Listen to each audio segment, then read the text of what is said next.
Good morning, ladies and gentlemen. Welcome to the meeting of the Los Angeles City Council. Today is August 16th, 2006. This is Wednesday. We meet every Tuesday, Wednesday, and Friday at 10 a.m. here in John Ferraro Council Chambers, room 340 of City Hall. We also are broadcast live for folks close to a television on Channel 35 through the city's cable system, and rebroadcast in the evening. For folks that are closer to a computer, you can always watch a live webcast, streaming webcast of these meetings at www.lacity.org. And you also can call in through City's council phone system, which is a telephone number where you can listen to the proceedings of the City Council and any of our council committees. That number is 213-621-CITY. We also can take public comment through our Van Nuys City Hall. If that's closer to where you live, we invite you to come to Van Nuys City Hall and to be able to give public testimony on general public comment or items that have been agendized for general public comment. Under our Council Rule 8, we have up to 10 minutes of public comment. We try to get as many speakers in as possible, so we let them speak anywhere from 1 to 2 minutes depending on how many speakers we have, and usually have scores of other speakers on our general items that have been agendized for public comment as well. We have 10 members now here, which constitutes 2/3 of our 15 members, or a quorum. And if Mr. Clerk, if you will please call the roll. Cardenas, Gruel, Hahn, Weezer, Labange, Padilla, Parks, Perry, Reyes, Rosendahl, Smith, Weiss, Weston, Zine, Garcetti. 10 members present. A quorum, Mr. President. Thank you. First order of business, please. Approval of the minutes. Mr. Rosendahl moves and Mr. Zine seconds. If there's no objection, those minutes will be approved. Next item, please. Commendatory resolutions for approval. I'll switch around. Mr. Zine moves and Mr. Rosendahl seconds. No objection. Those two will be approved. Next order of business. Mr. President, do you wish to take public comment at this time? Sure. We'll take public comment at this time as well. I'd like to invite Sylvia Hawkins forward as our first speaker. Ms. Sylvia Hawkins, you have, we can put on 2 minutes. We only have 3 speaker cards, so when we set the clock to 2 minutes, and Ms. Hawkins, you can address the council for up to 2 minutes on any items under our jurisdiction. Thank you. Good morning, everyone. My name is Ms. Sylvia Hawkins. This is for the public people to be aware that your identity can be lost or stolen with your private part or doo-doo or urine by other people acting or being you. If you do not use your doo-doo or urine by cooking with it, with your food, if these people steal our identity through documents, pictures, or social security card number, they can't be you if you use your private part. These people overseas are ganging United States of America people, passport will not work. They are only using the passport of the 18-year-olds and older, whom is dead. They are using their name. We are asking all school kids and business owners to get your passport and do not travel at this time. Remember, these people whom are in the United States of America has never applied for United States of America passport, but are dead, and the travelers that are coming from Africa has their passport after they are dead. Even after United States of America public people are dead. Since immigration is out of order, we must have a war in California first, and then all 57 states now. We must be aware that we are at war, and that where is your identification if you go back to Africa, ain't no documents, ain't no information about who are these people. Therefore, we must go into deeper war. Immigration, again, was done for war. Thank you, Ms. Hawkins. Thank you for your comments. We'll now go to the San Fernando Valley, our Van Nuys City Hall. Bruce Darien and then Sharon Brewer will be our 2 speakers out there. Mr. Darien, you have 2 minutes. Thank you. City Council, President Garcetti. I have wrote 4 letters to Senators Feinstein, Boxer, Congresswoman Jane Harman, and Lucille Roybal-Allard, excuse me. With that, I have over 800 signatures requesting a grand jury into the fraud surrounding the Malibu Pier and the surrounding crimes that are revolving around that. I think this thing has gone on, well, I know it's gone on for 9 years. The Malibu Pier closed in 1995. It is an accounting fraud that spans all the levels of government. The state parks is doing everything that it can to block any type of investigations. It's worked with the other agencies, including the City of Los Angeles. And as I've said in prior times here, that the contracts are rigged, there were city officials involved. There's also issues of environmental crimes to the Los Angeles River and also Malibu Creek. Now, there's a treatment facility in Malibu Canyon, which is essentially a small Hyperion, and that treats all the sewage in Conejo Valley. From there, it either goes down to Malibu Beach, which is contaminating the beach, and obviously the people that are surfing out there, or it goes to the Los Angeles River and then makes its way out to the ocean via the Los Angeles River. Los Angeles does not have a comprehensive plan of stopping the pollution to the Los Angeles River. You cannot account for when and how much and what pollutants are going into the river. Now, I do not have jurisdiction under federal law. I do not have standing on the Los Angeles River issue, but I do at Malibu Beach. If I can ask you to conclude, Mr. Darian, that's 2 minutes. Okay. I appreciate the opportunity to be here, and I'll go into it in more depth at a later time. Thank you. Thank you, Mr. Darian. Our next speaker is Sharon Brewer, out in San Fernando Valley also. Ms. Brewer, you have 2 minutes as well. Hi, I'm really not prepared for 2 minutes. I'm used to the 1 minute, but that's really nice. We have fewer speakers this time today, so 2 I minutes know. apiece. It's like shock. Sharon Brewer, Encino Neighborhood Council, June 8th, 2006, election challenges, day 5. I just want to let you know that no one from the city has contacted me about my comments as of today. Facts. Dunn approved Encino Neighborhood Council 2006 election procedures without making sure they complied with the Neighborhood Council election procedures approved by the City Council January 25th, 2005. 2, the independent election administrator failed to make sure Encino followed printed timeline in the election procedures and his responsibilities, both detailed in the ENC election procedures and the Neighborhood Council election procedures 2005. 3, the ENC project coordinator failed to be involved and monitor preparations for the election June 8, 2006. 4, Human Relations Commission final decision maker failed to abide by the printed material in the Encino Neighborhood Council 2006 approved election procedures and also the Neighborhood Council election procedures January 2005.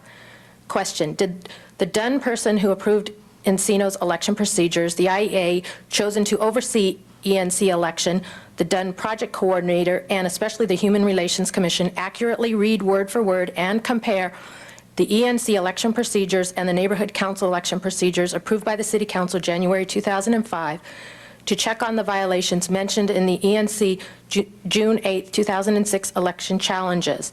This seems like one city department covering up for the mistakes of another department.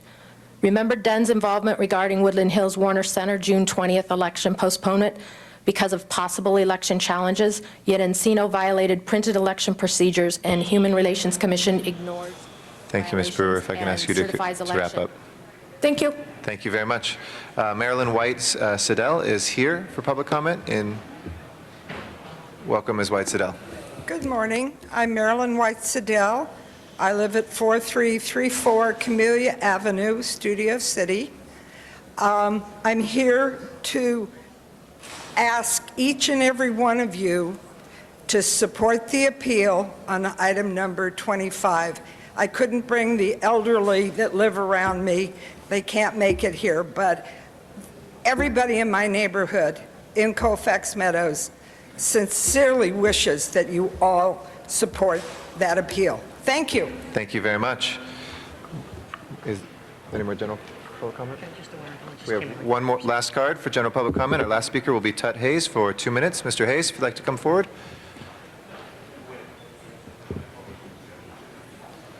Welcome. Thank you.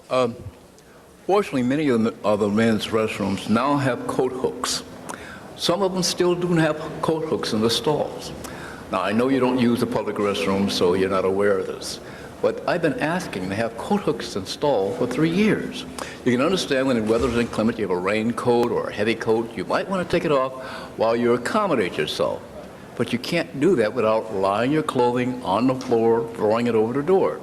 Now, these sort of situations, which, as I pointed out, have been going on for years now, lead us to believe perhaps you're not mentally competent to recognize that this is a simple thing to do in the building you work in, and you ought to get it done. Now, more importantly, the city poured concrete from Hill Street down to Broadway in front of the law library. Currently, there are bicycle tracks and footprints there because no one saw to it that it would be dry before they allowed people to walk and roll across it. So we have this sidewalk downtown going toward the Getty, which has been ruined because no one will pass an ordinance, a rule that you must stay there until the concrete is dry before you leave. Now, I know you think that's a beneficial idea, but why is it you have never done that, despite the fact I have shown photographs of sidewalks all throughout the city that are ruined by graffiti and footprints? You just can't do the simple things, it seems. Thank you very much. Thank you, Mr. Hayes, for your comments. That closes our general public comments for today. If we can please run through the agenda, Mr. Clerk. Mr. President, before beginning the agenda, there's been a request to continue item 10 to Friday. Colleagues, is there any objection to continuing item 10 until Friday? If there is not, so ordered. I also saw a request to continue item 7, is that correct, till the 27th? Okay, let's run through the agenda then. On the regular agenda, items 1 through 4 are confirmation of building and safety liens, notice for public hearing. Okay. Colleagues, anybody wishing to call 1 through 4 special? Mr. President, you do have cards on 3 and 4. Okay, we'll call those special for cards from the public. 1 and 2, colleagues, anybody wishing to call those special? Seeing nobody, let's open the roll on the balance, close the roll, and tabulate the vote. 11 ayes. 1 and 2 are approved. Next items. Item 5 is a street lighting district item, notice for public hearing. Let's hold that on the table as well. That would be 12 members required for that as an ordinance, so let's hold that on the table. Next items. Item 6 is the 2005-2006 weed and brush abatement assessment roll schedule. The recommendation for council action is to confirm the Bureau of Street Services assessments. Okay. Colleagues, anybody wishing to call 6 special? If not, let's prepare the roll and tabulate the vote. 11 ayes. Those are approved. Everything today, colleagues, will go forthwith without objection. Next items.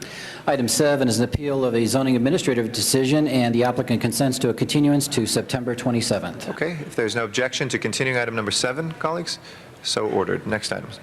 Items 8 through 29 are items for which public hearings have been held. Item 8 is a commission appointment. Do you wish to hold that on the desk? Please, let's hold item number 8 on the desk for commission appointment. And on item 9, the committee had met this morning, but the report has not yet been circulated. Okay, let's hold 9 as well.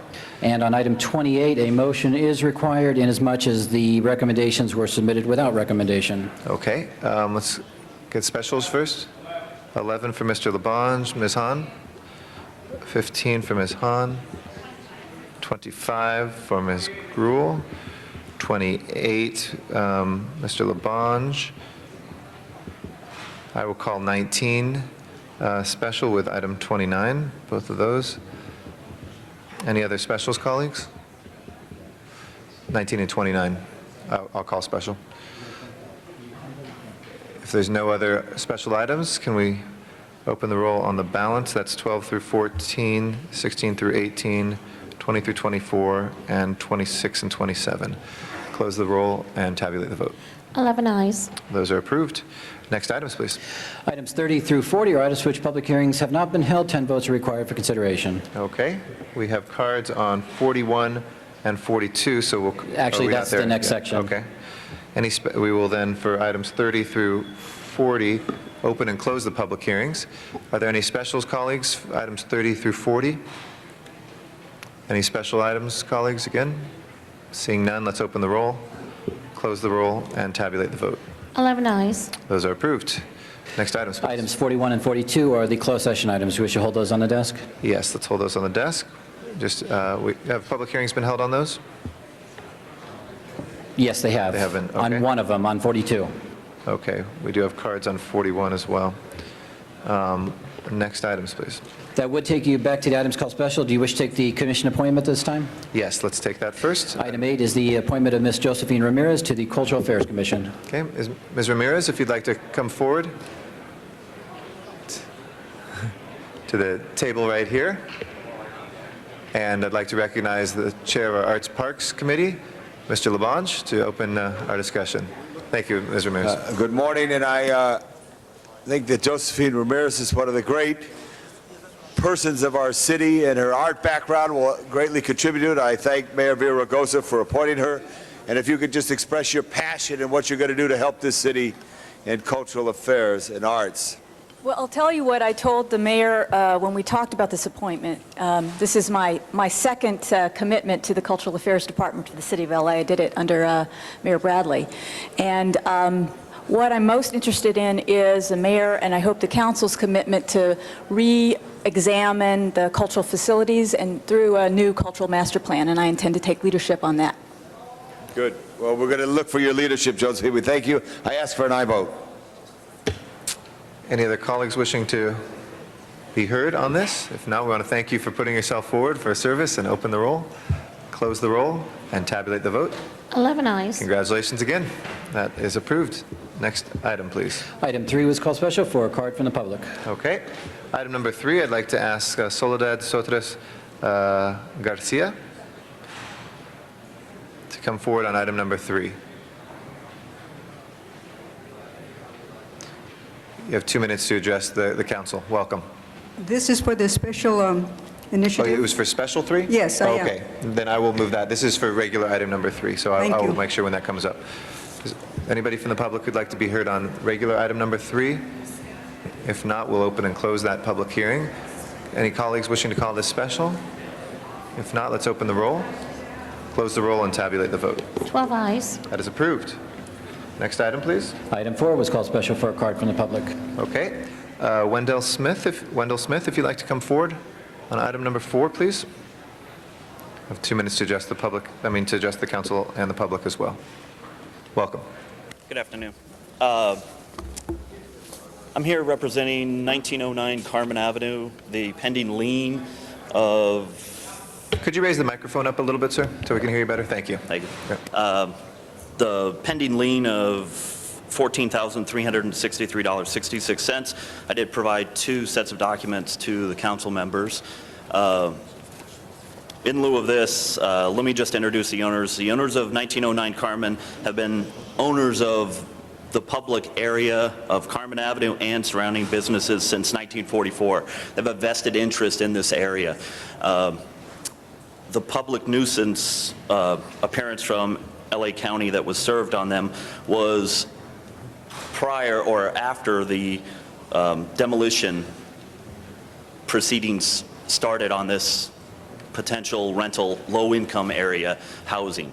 They cleared the house 2 weeks prior to them clearing the home. LA City County came in and put up the county barriers. Prior to that, I've shown a paper trail that they've started well beyond or prior to this happening with about 7 documents showing that they had went through the extensive prior documentation needed to do a demolition on this home. Upon receiving documentation from LA County, we did contact housing on our pending demolition and our appearances and needed permits for this. At this time, I believe that the owners have shown due diligence on taking care of this area, making sure that it is a public safety situation handled. We are looking and are doing extensive business development in this area. They are looking to also bring in more parking and different areas that will help the public in this domain. We plead with the council to please reconsider the lien and the admin fee of 40%.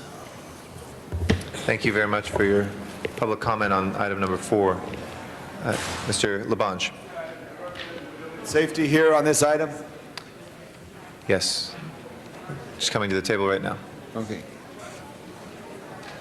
Good morning. If you could just give us a brief report about the complaint, the status, et cetera.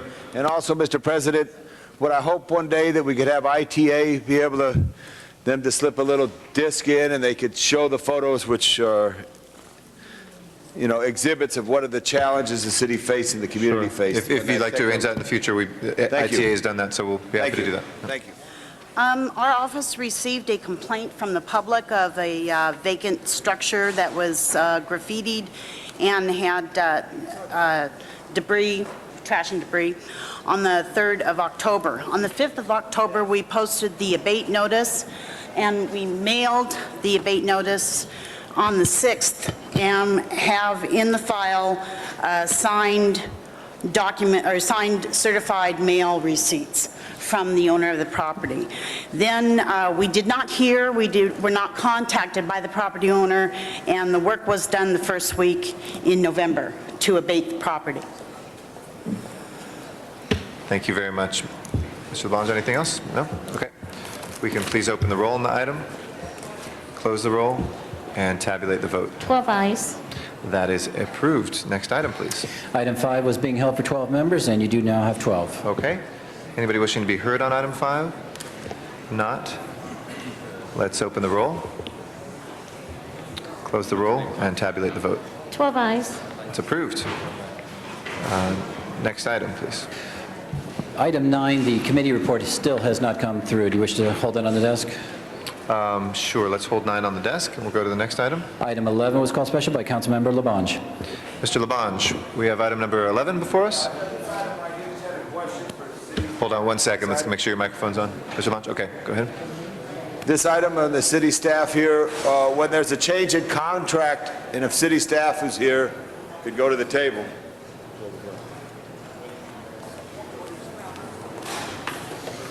There's a workers' retention ordinance. Is that correct with our contracts?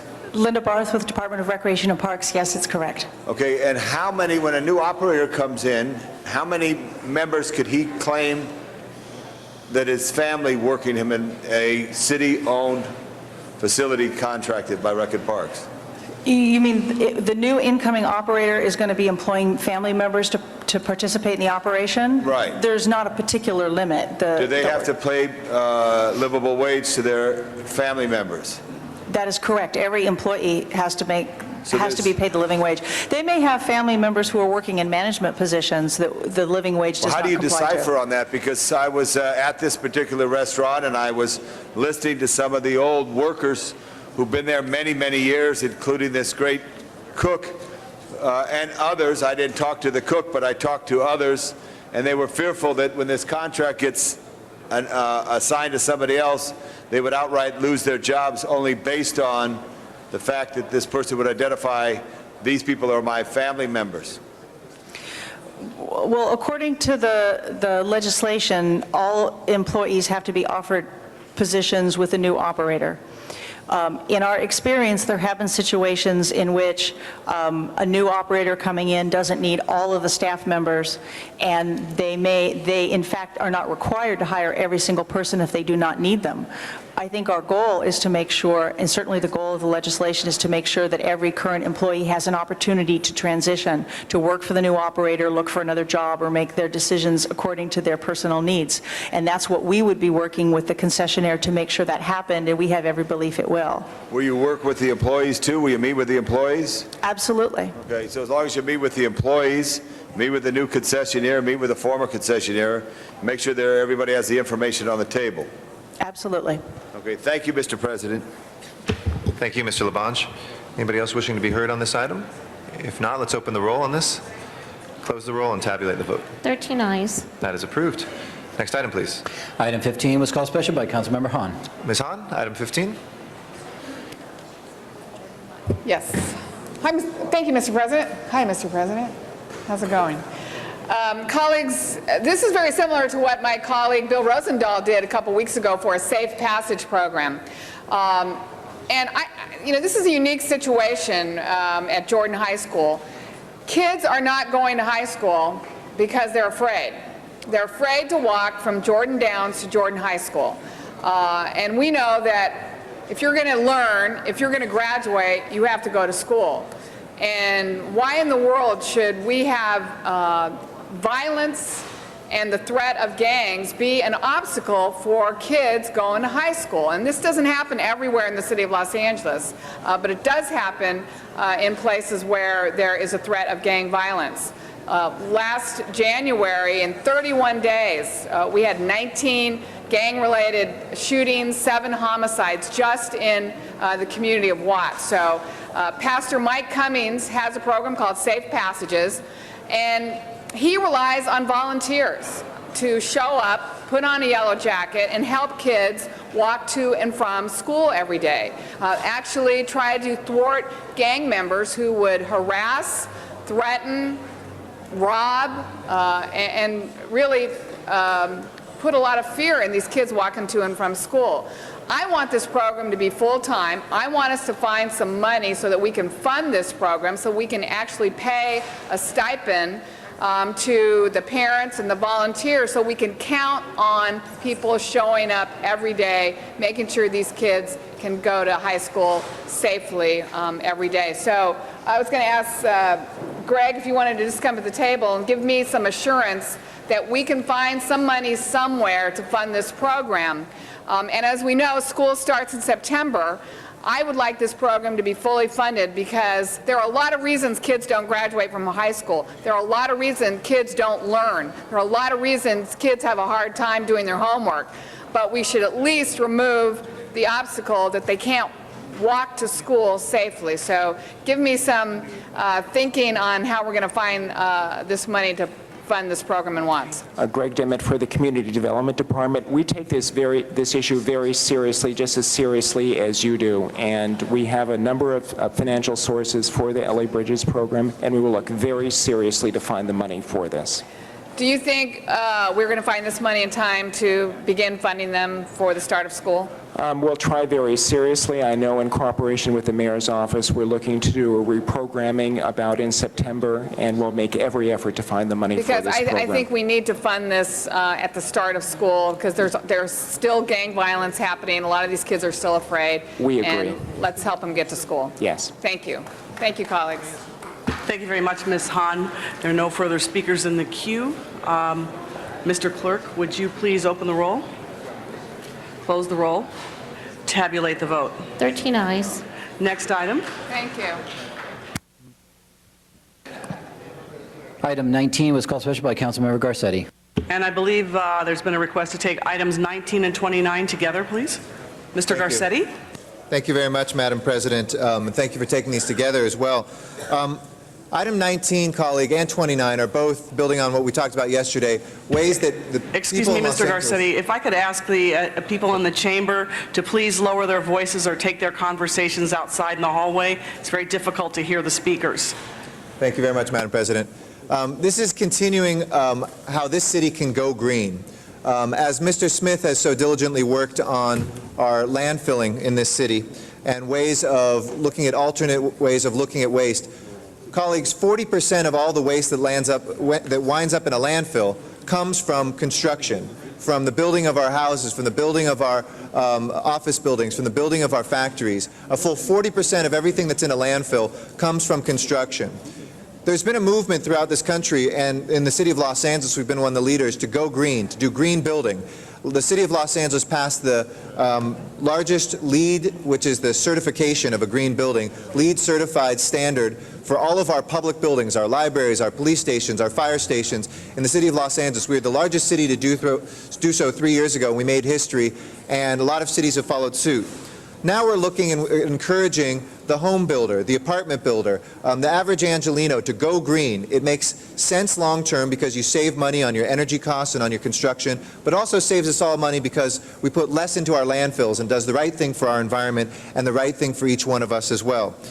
Item 19 is a LEED priority plan check, which I want to thank Councilmember Weiss, who has really been a great partner on the LEED certification plan check to go green, and Councilmember Reyes in his leadership in the Plum Committee as well for his enthusiastic support. It's the next major step in building green in the city of Los Angeles.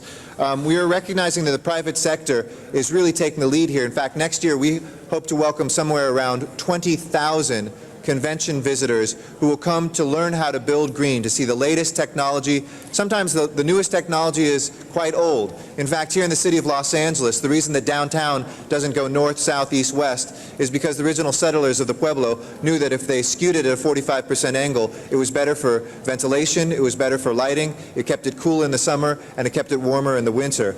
Building on that and some of the building materials, in the past it was adobe here. In the future, it's all sorts of sustainable building that isn't just relying on items that will be landfilled, plastics, metals that sometimes just get destroyed and not recycled. We have the ability to reduce our energy use about 40% and 30% of our wood and raw materials use as well. And we also have to remember that buildings that aren't green pollute. So when we look at our air and we wonder why we have the worst air quality in America, it's our own polluting buildings and our own homes. In my own home, I have a solar panel, a solar array, and we've tried to use renewable materials, bamboo floors instead of hardwood floors. Basically, what this legislation does is it says anybody who's going to build green will get the, as it were, red tape cut, or the green tape in this case, that somebody can go straight through the head of the line in terms of their plan use at priority so that they have the check moving forward to make sure that they are given some sort of incentive to go green. And by encouraging the private sector to go green, we'll save time, we'll save money, but we also help transform our environment as well. So I encourage my colleagues to vote on this. I asked to take up item 29 at the same time, which is support for Assembly Bill 2928 and 2878, which seek to require the California Integrated Waste Management Board by January 1st of 2008 to develop and adopt green building guidelines and standards for residential homes. I've talked with Ted Lieu, who is a great Assembly member who wants to establish a green building standard for the state of California, and we want to be his partner. But in the end of the day, we want to encourage those homeowners, those apartment builders, those businesses to figure out a way to build green, reduce our landfill costs, reduce our energy costs, and clean up our environment. And this is a great new step forward on that. So I ask for your aye vote today. Thank you. Thank you, Mr. Garcetti. Our next speaker will be Mr. Rosendahl. Thank you, Madam President, and I want to thank Eric Garcetti for his leadership on this. This is part of the whole global warming issue, the whole question about are we in a crisis on this great earth? Obviously, many of us believe we are. Inconvenient Truth that Al Gore put out as a movie pretty well clearly points out some of the concerns we have about the gassing effects. Could we have somebody from the city staff come up for a quick second and talk about the LEED silver, what that means? LEED, silver. I don't. Is somebody from Building and Safety here? Well, while they're getting it, if we could, Madam Mr. Garcetti, why don't you make... Explain LEED, L-E-E-D, what that means. It stands for Leadership in Energy Efficiency and Design. It's everything from whether you have solar panels on your roof, whether you build with sustainable materials, how your drainage systems are, whether you have cactuses instead of water-sucking plants. All of those you get a point, whether you have smoking inside your building. It's all about health. And basically, there is a LEED standard, which all of our buildings have to do. That's the baseline. You can do above that a silver standard, a gold standard, and a platinum standard. I believe Mr. Padilla, the library in the Valley, is the highest standard of any public building. They went for a gold standard, which is almost impossible to achieve. Platinum is only a few buildings, but it basically is a point system that the U.S. Green Building Council has established. And with that being the case, are developers aware of this, and that when they go in, that if they go with the gold or the platinum or the silver, that they can potentially have fees waived or expedited process and get the supports necessary to make it a good idea? If this passes today and with the mayor's signature, they should. I hope those who are watching and people in here can spread the word on that. We also hope to do a press conference on this, and with Global Green, which is a great organization that's been pushing this in the San Fernando Valley and Van Nuys, people can go there and get advice about how to go green. We're setting up that counter with Building and Safety in the San Fernando Valley in Van Nuys, which will be the place everybody from the city can come to, just as Santa Monica has done quite successfully to get that advice. And it's a great idea, and it's a great project, and obviously I support it, and again, congratulations, Eric, for your leadership on this. Thank you. Thank you. Thank you very much, Mr. Rosendahl. Before we vote, we have two speakers. The first speaker is Karen Bragg. Second speaker is Jim Alger. If you would come to the mic, please.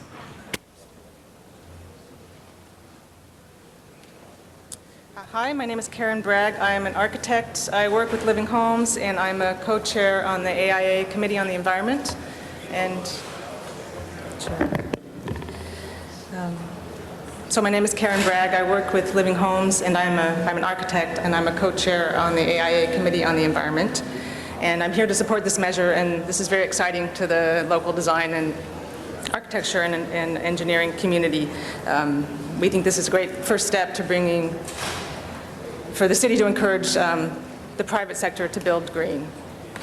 And you had already said a lot of the things that I was going to say, how high-performance buildings can really save energy and be a benefit not only to the owners and occupants, but to the whole city by using less energy and less water and being healthier places to live and work. So I think all I can add to that is that we, as the AIA, the Committee on the Environment, we would like to extend our help, our expertise to the city to help improve, like not only this incentive that you're offering right now, but to help improve other building code issues that are actually currently impediments to building green. There's issues concerning gray water use, green roofs, there's zoning codes, parking requirements that are currently kind of working against some of the green building, some of the things we can do to build better that are already being done in other cities. And we look forward to working with you on those items. And I would like some suggestions of perhaps who to contact and that kind of thing to make that happen. Okay, thank you. Thank you very much. Mr. Alger? Is Jim Alger here?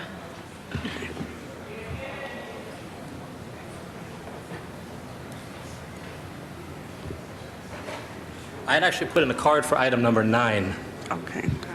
Item 9, okay, okay, I'll All right, thank you. hold that. Okay, thank you very much. That is the last of our public speakers. Mr. Clerk, would you please open the roll, close the roll, tabulate the vote. 13 ayes. Next item. Item 25 is called special by Councilmember Gruhl. Ms. Gruhl? Thank you. What I'd like to do is ask for a public hearing on this item. We do have some speaker cards, Mr. President. How long of a public hearing? I'll let you know how many cards we have in just a second. We've got I think probably a 10-minute public hearing, is that? We've got 8 cards, so you want to do 10 minutes, 1 10 minute per minutes? speaker? Yes. Okay. Mr. City Attorney? Thank you, Mr. President. This is a reminder to council members that this is a fair hearing matter requiring heightened attention to the speaker at the podium or at your council monitors. Thank you. We will set the clock at 10 minutes, and we'd like to ask Rick Now to come forward as our first speaker. Noel Weiss will be our second, and Arthur Howard will be our third, and we'll go from there. Rick Now is our first speaker. Thank you for this opportunity to address the council. I live on Laurelwood Drive. I'm speaking out against the density bonus for Laurelwood Drive. Laurelwood has reached critical mass, according to Councilmember Gruhl, in her motion of the 8th of August. The infrastructure there is overstressed due to too much population density. I would ask that the density bonus be delayed or denied until her recommendations can be implemented. She moves that the council directs the city planning, Bureau of Engineering, Fire Department, and Department of Building and Safety to report back in 30 days with recommendations on how to resolve these issues for Laurelwood East and West. Last of all, at the entrance to this building, I noticed that 380 people are allowed into this particular room. If I'm number 381, I will not be allowed in. I believe that safety trumps the bonus density, and it be denied on this basis. Thank you. Thank you. Noel Weiss is our next speaker. Good morning, council members. Noel. And I'm sorry, could I ask the folks who are holding the placards, we have a rule against that just because it blocks some people's views, but if you'd like to circulate them around, we'll have the Sergeant at Arms be able to walk them around so that the council members can see them. But we appreciate that so that everybody can see the speakers. Thank you very much. Mr. Weiss. Council members, this is another example of middle-class tenants being displaced in favor of luxury townhomes. This is not a situation where we're replacing housing with middle-class housing. You have a net loss of affordable housing here. The mitigated negative declaration did not set forth the fact that it was a significant impact, and I would ask Councilwoman Gruhl, since essentially it's in her district, to give these tenants in particular the remedies that they would otherwise get under 1295.2, even though this is not a conversion. We have cumulative impacts. Ms. Gruhl, you also have your motion, obviously, to stop.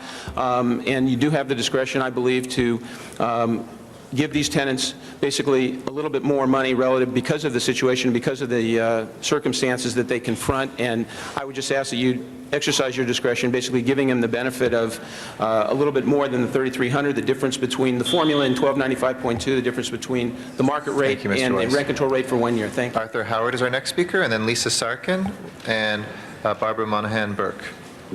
Arthur Howard, President of the Studio City Residents Association, which represents 2,000 households in Studio City. First, I'd like to commend the Plum Committee for granting 2 of our appeal requests. We're here today to discuss the third, but I want to reinforce the first 2 that were granted. The guest parking issue is really critical in this particular area.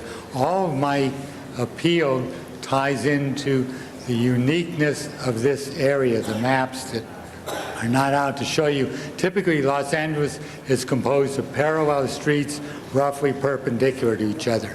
Those conditions do not exist at all here. The traffic, the congestion, the parking, the fact that at the west end of this block is an overly occupied public grammar school, all contribute to the reasons that we asked for the appeal. Thank you very much, sir. We appreciate your testimony. Lisa Sarkin is our next speaker. Good morning. All these boards going around represent what we're trying to bring to your attention. The City Council has the ability, in my opinion, to see this area of Laurelwood as a whole. The density and loss of apartments on Laurelwood is not considered by planning. This area already has an increased density of 3 times what it was 4 years ago. 27 units are now 88 units so far. Allowing the density bonus will only increase that which is already an impossible situation. We are not asking you to deny this development, but only that the developer stay within the units allowed by the community plan.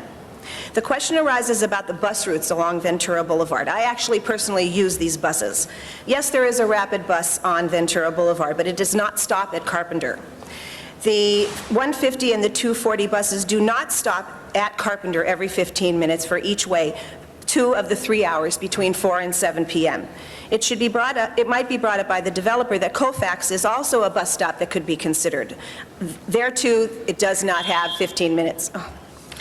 I have one more sentence. You, the City Council, have the ability to use SB 435 because our infrastructure is maxed out by the current developer craze. You have the ability to take into account... Sorry, I think that's the second one, but thank you. Appreciate it. If you want to submit anything, we'd be happy to read that as well. Barbara Monahan Burke is our next speaker, and then Ben Resnick, and then Greg Carr. SB 435 states the local government may only grant a density bonus in urban areas with adequate infrastructure to serve the housing. The local government is not required to grant a density bonus if the concession or incentives would have a specific adverse impact upon public health or safety or the physical environment. I see that we're only getting 1 minute. Is that it?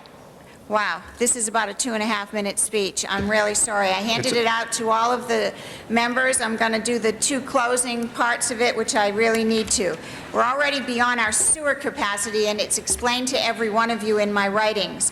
Public health is at stake. State law, including SB 435, prohibits compromising our public health. In addition, the situation is unsafe for everybody, especially our children. Do not add the density bonus to this project, which is zoned low density, RD 1.5 IVL. We are responsible for the children. State law holds us all accountable for their safety. So public health and safety are both involved. Thank you. And the infrastructure does not support it. Okay. And we do have your letter. Thank you very much for it. We appreciate that. Mr. Resnick is next, Greg Carr, and then Arthur Aslanian. Mr. President, Mr. Carr and Mr. Aslanian would like me to take their time. They are my clients, and I'll be the only speaker on behalf of them. We've been departing from the previous practice of yielding time, so it's 1 minute per speaker, unless it's a move to do otherwise. Okay. But what we have done is... You guys want to take the time, come on up. But in fairness, we have done for and against sides. If this represents a different point of view... Yes, if I'll be the only one misruled, speaking. then okay, then go ahead with 3 minutes as a for and against side. Ben Resnick with Jeffrey Mangels, Butler, and Marlboro. Members of the council, good morning. This is a rather simple project, actually. What you have before you is a request for a density bonus of 6 units, going from 18 to 24. If you can't make a finding that 6 units can be supported in Studio City as a density bonus, where in this city can you find 6 units? Where can you find adequate infrastructure? The argument being raised by the community is you should deny the density bonus because there's inadequate infrastructure. Well, that's exactly why SB 1818 was passed, because the legislature realized that that discretion needs to be taken out of local jurisdictions when someone is willing to provide affordable units, which my client is. So what you have before you today is an application for density bonus that's mandatory. It is not discretionary. And it's only 6 units, 2 of which will be low income. This area, by the way, was downzoned about 10 years ago from R3 to RD 1.5. In other words, the density was cut in half. So it's already gone through a substantial reduction in density.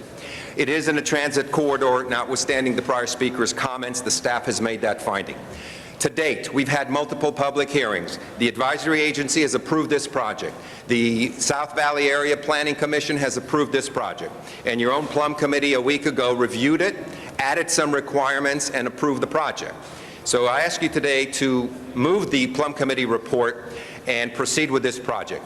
I thought, and my clients thought, that the concept of affordable housing and density bonus is to help a developer, help people get there to increase housing. What's on the site today is 15 units that are 60 years old. It's an old building. It's falling apart. It's decrepit.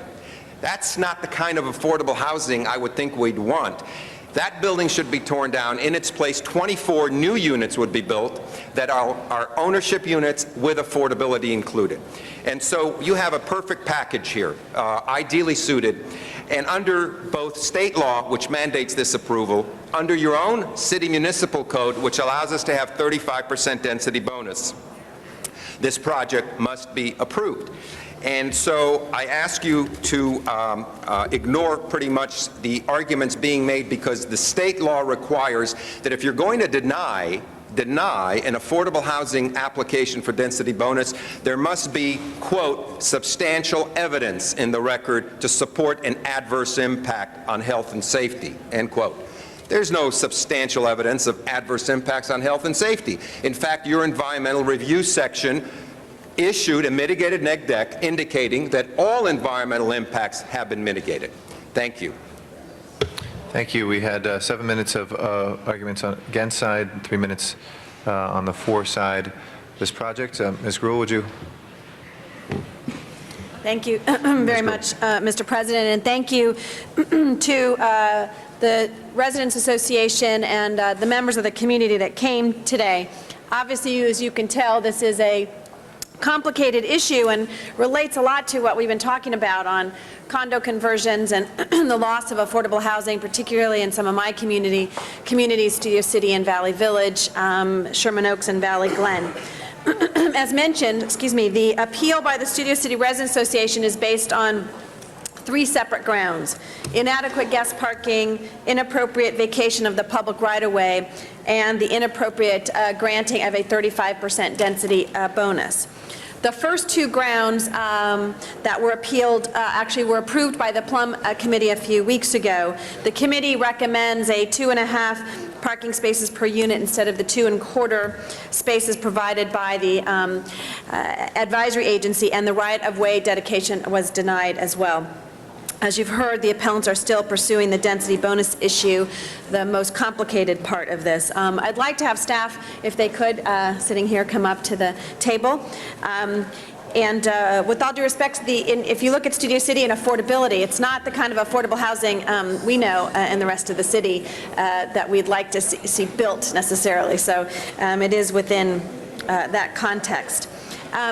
Just a couple of questions. There's been a lot of discussion this morning on SB 1818 and the implementation and our flexibility on the issues of do you have to provide the density bonus? Is it a by right?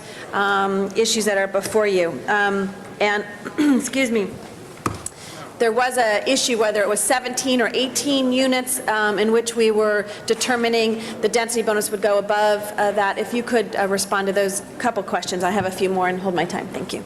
Thank you. Michael LeGrand, Department of City Planning, Acting Chief Zoning Administrator. Here with me is Sharon Mayer from the Planning Department staff, who's very familiar with SB 1818, and we have staff from the City Attorney's Office also here to help answer the questions, but we'll do kind of a tag team approach to your questions, and I'll, Sharon, start off. As you probably, again, Sharon Mayer with the Department of City Planning. As I think many of you are aware, state law SB 1818 became effective in January 2005. That is the state law that amended the existing density bonus program that we had here in Los Angeles. It became effective January 2005 and is in effect. The law also required that we prepare and adopt an implementing ordinance, which we have not yet completed. It is in process and hopefully will be before your council within the next month or so. But in the interim, since January 2005, we have been implementing state law as directed by law and by the city attorney. And what that did was require that we grant a density bonus if the requisite number of affordable units are set aside as affordable. We also had in the city's municipal code, a part of our previous density bonus program, which also reflected state law at the time, which said that if you comply with state law, then on density bonus, you will get another 10%, 35% density bonus if you are within a certain proximity to a transit stop. And the transit stop was defined in our municipal code. That part of our code still exists. We have not adopted an implementing ordinance yet, which will change to some degree our existing code. So that is now our code. So the bottom line is that in the city of Los Angeles now, if somebody complies with the state law, sets aside the requisite number of affordable units as required by state law, and they comply with the proximity to transit requirements of our municipal code, they are eligible for a 35% density bonus, and that is essentially by right. And how do you determine the transit, is it by the crow flies, or is it, how does that work? As indicated, some of the speakers said that there's no bus stop right there at Carpenter, which is the access point to these units. The way that it is figured, it is in our code, and it says that you are within 1,500 feet, and that is determined by a straight line. And that the transit stop must meet as criteria of 15-minute headways during peak hours and 15-minute headways going each way. In other words, the bus is coming every 15 minutes in each direction. And this particular development is within 1,500 feet of Colfax, and our staff has looked at the bus lines and their schedules, and it meets that criteria. And one of the other questions was related to infrastructure, that there is, I think, in SB 435 that says the ability of the infrastructure to respond to the growth in that area.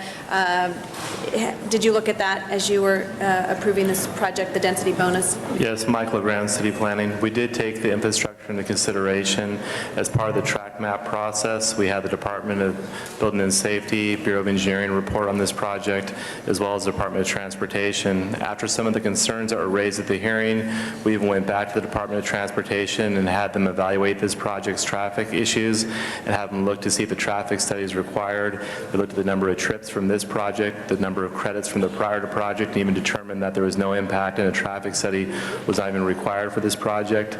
So we did hear testimony at the hearing. We looked into that testimony, and although this is a hillside area, and you do have an odd configuration of streets, the infrastructure where this project ingresses and egresses and the parking and driveways that are utilized, we felt that we can't make the finding that there is not adequate infrastructure. We felt the infrastructure was adequate, although granted it's not ideal, and I can see why there would be concerns in the hillside areas.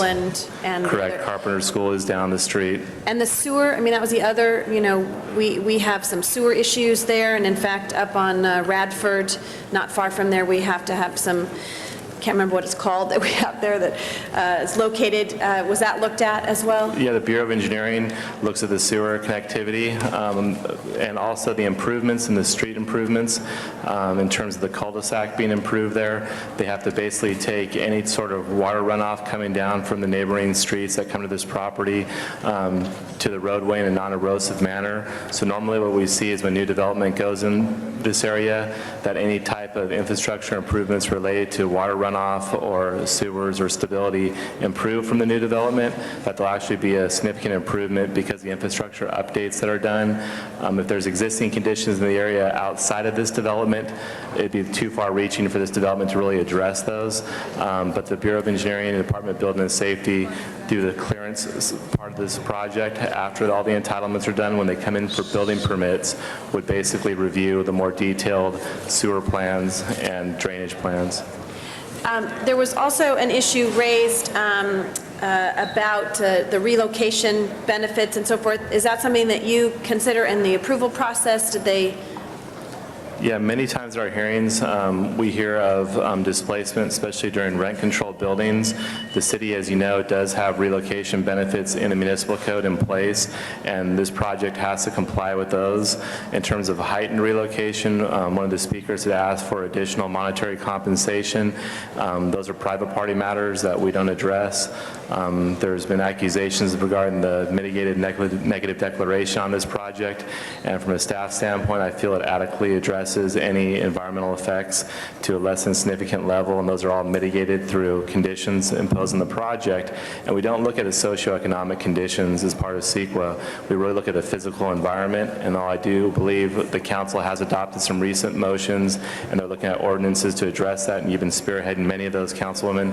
I think those are something that, from a policy perspective, from the staff level, is more of a legislative item that for us to arbitrarily each project try and look at if the city's relocation benefits are adequate.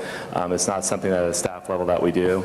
We're just consistent with what the municipal code requires, and we do try and put our nexus for implying mitigation on conditions consistent with the physical environment, not so much the socioeconomic environment, and that's something that I know the council's addressing. Is there, I'm going to ask this because we asked this question in committee, and I know asking today, is there any flexibility in us being allowed to disallow the density bonus? I don't believe so, no. Legally within even though we haven't implemented, we don't have implementing legislation on SB 1818? No, the law is in effect. The state law has been in effect since January 2005. And what's the status, while I have you, since I have a little bit of time, of the implementing ordinances, so everyone kind of knows what's happening on that? I know it went from the Planning Commission to Plum, and it's gone back to the Planning Commission, is that correct? Not exactly. It's complicated, but actually a little simpler. It has actually been to Plum, and it has been to HCED, and both committees directed that the city attorney draft an ordinance, which we are in the process of doing, our department, with the city attorney. At the same time, they referred the matter back to a joint committee meeting of the City Planning Commission and the Affordable Housing Commission to discuss some housing policy issues. They did not ask them to review the ordinance. So we are going forward with the draft ordinance as directed by the two committees. It is our assumption that that will come to council hopefully within the next couple of months. The City Planning Commission and the Affordable Housing Commission may also have a report that they send to you at that time as well, but we are drafting the final ordinance. Any other, I see our city attorney, anything you want to add to? I mean, they've answered the question of again, what's our flexibility in this? And, again, the community has been very active, and I support that. And this is a unique part, and I don't live far from there, and I've driven there many times, and when you look at also west of Carpenter Avenue on Laurelwood Drive too, we have a similar problem, and the motion I introduced just a few weeks ago is trying to address the fact that we're going to see this type of project and issues across the city, and particularly in some of my hillsides, and how we can respond to that. Because I'm a big advocate of affordable units and mixed housing, and trying to save some of those affordable units in my district, and trying to respond to the issues of traffic mitigation, and particularly around schools. And so, this is not an easy one. As I turned to Ms. Hahn and I said, I think we might get 2/3 of what we want. It's not a total package that I would like to see, but I have looked through all of the SB 1818 issues and challenged you all. I know we've had several conversations, and also with the community. So reluctantly, I think we're going to have to approve the Plum report, because we do not have some of the options we do on the density bonus. But I will be asking all of you as well to help me on the motion I've introduced to look at, so we can prevent some of this in the future, where we're dealing with the infrastructure issues, which sometimes have to balance out with that density bonus issue.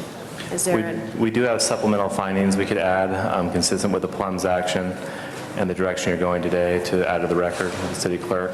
Okay, to do that as well, okay. So I thank you, members of my community that are here today, for their hard work and their appeal of this, which helped us get to some of the things we wanted to see with additional parking and address. So thank you very much, Mr. President. Thank you. Any other members wishing to be heard? Seeing none, we have a recommendation before us. We can please open the roll, close the roll, and tabulate the vote. 13 ayes. That is approved. Next item, please. Mr. President, the committee report has been circulated now on item 9. Do you wish to take that up? Please. Item number 9, colleagues, is before us. We have a committee report on that as well. Is there anybody who wishes to be heard on this? We have had public hearing on this. I do believe we have some cards on this. It will require a motion to reopen public debate on this. We've got three cards. Mr. Parks is our first speaker. Okay, I was going to ask that we could open did you want, for public comment. Okay, before that, Ms. Gruhl reopened the public hearing. Is there any objection to doing so for 3 cards? Why don't we set the clock at 2 minutes apiece, and Jim Alger will be our first speaker, and then Soledad Sotres Garcia and Candido Maris. This will be our 3 speakers. Welcome to City Council, and thank you for your public comment. Good morning. I know there's a lot of neighbor councils that did come out and oppose this measure, but I'm here today to talk about the process. Because since the MOU was formed with the neighbor department, between the Department of Water and Power and the neighborhood council system, we've seen a 180-degree turn in the transparency that's come from the Department of Water and Power. And I really want to say thank you to the DWP. They have shown that while we may not agree that the rate hike is something that we want, they have shown they can be transparent, they can deal with the neighborhood councils, they can come to the community, they can follow the letter and the spirit of the MOU, and that is something they should be commended for. The Department of Water and Power has gone out of their way to provide what they perceive to be justification, whether we agree with that or not. They've come to our neighborhood council meetings. They've been very responsive to the neighborhood councils across this city. And basically, that's all I wanted to say this morning, was that we really appreciate that. And while the neighborhood councils can disagree with the rate hike and the rate action itself, we think that the city council should note that this is not what it was 2 years ago. Thank you very much. Thank you. We appreciate your comments. Soledad Sotres Garcia.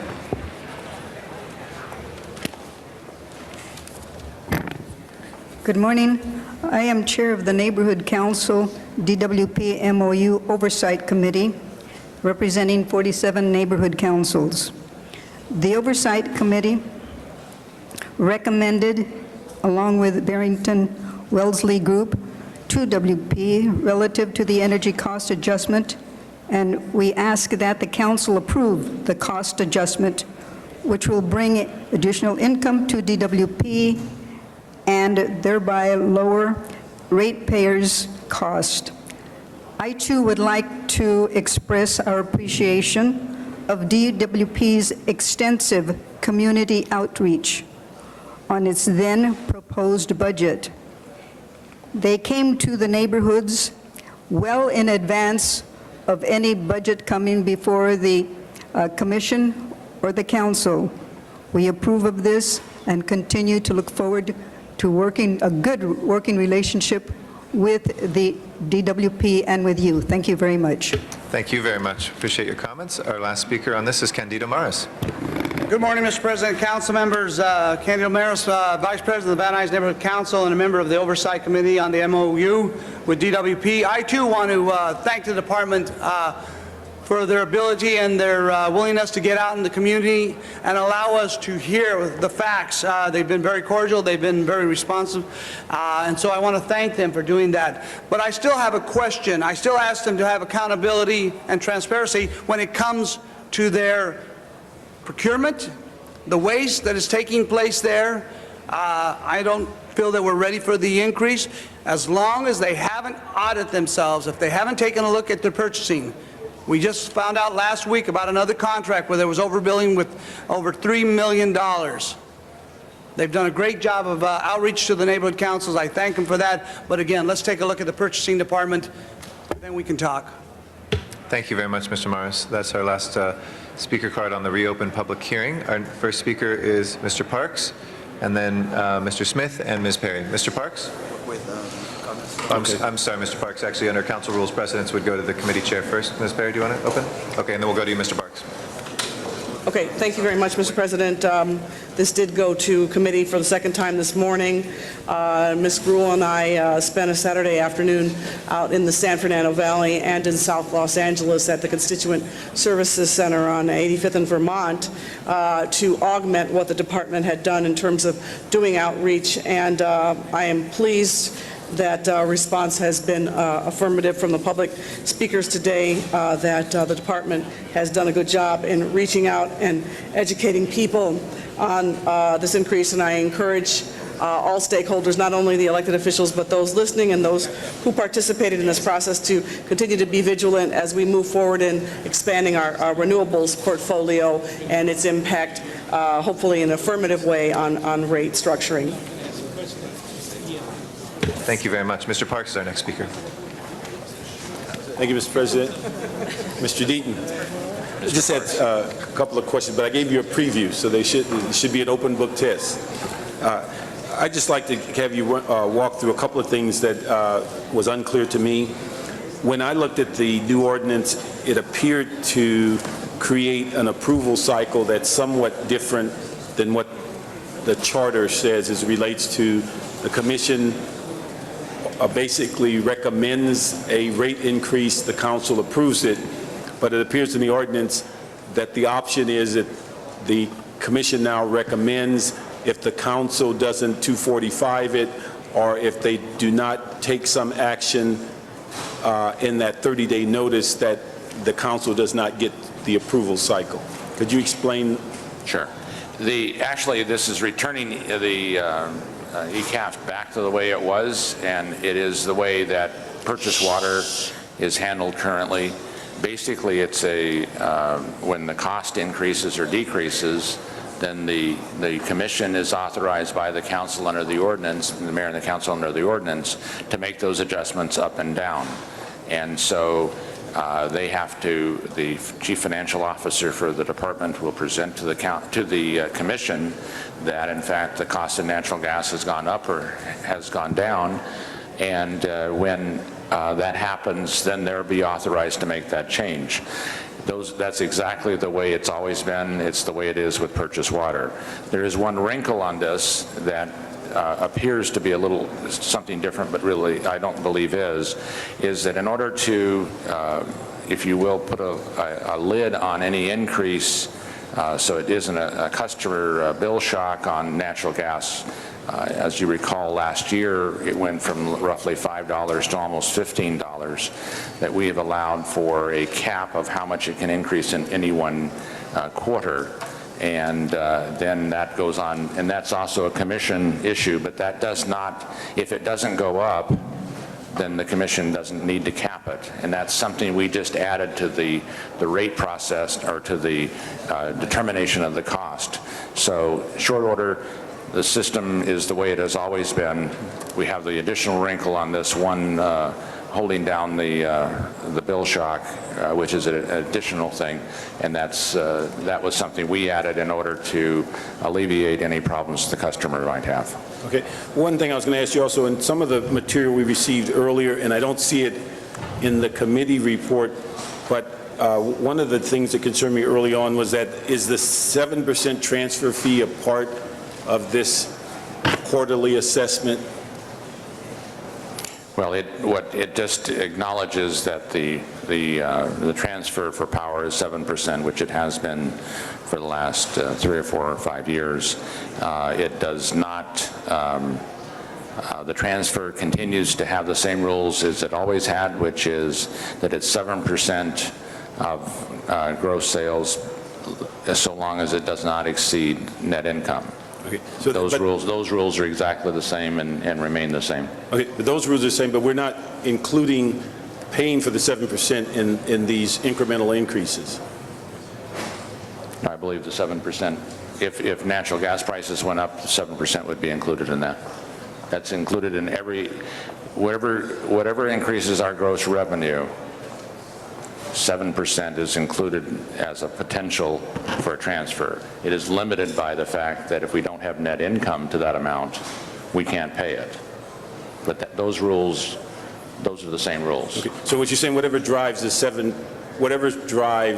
the increases, or the gross increases, or the gross overall cost of running the department, that's where the 7% comes from. So right. The natural inclination is that if you are going to have these increases, you're going to have to accept or actually... It would be part of it. Also, if this reduced, if that amount was on natural gas went down, then the amount that 7% would be applicable to would be less as well. Okay. The other thing, if you could explain to me, when you make a judgment as far as the variable bonds or whatever you do as far as a variety of things that are part of this formula, we will get a chance to see those items individually that creates these increases. So that the review process goes on for the litany of things that are in the particular formula that you're proposing. Right. That doesn't change. You still have any contract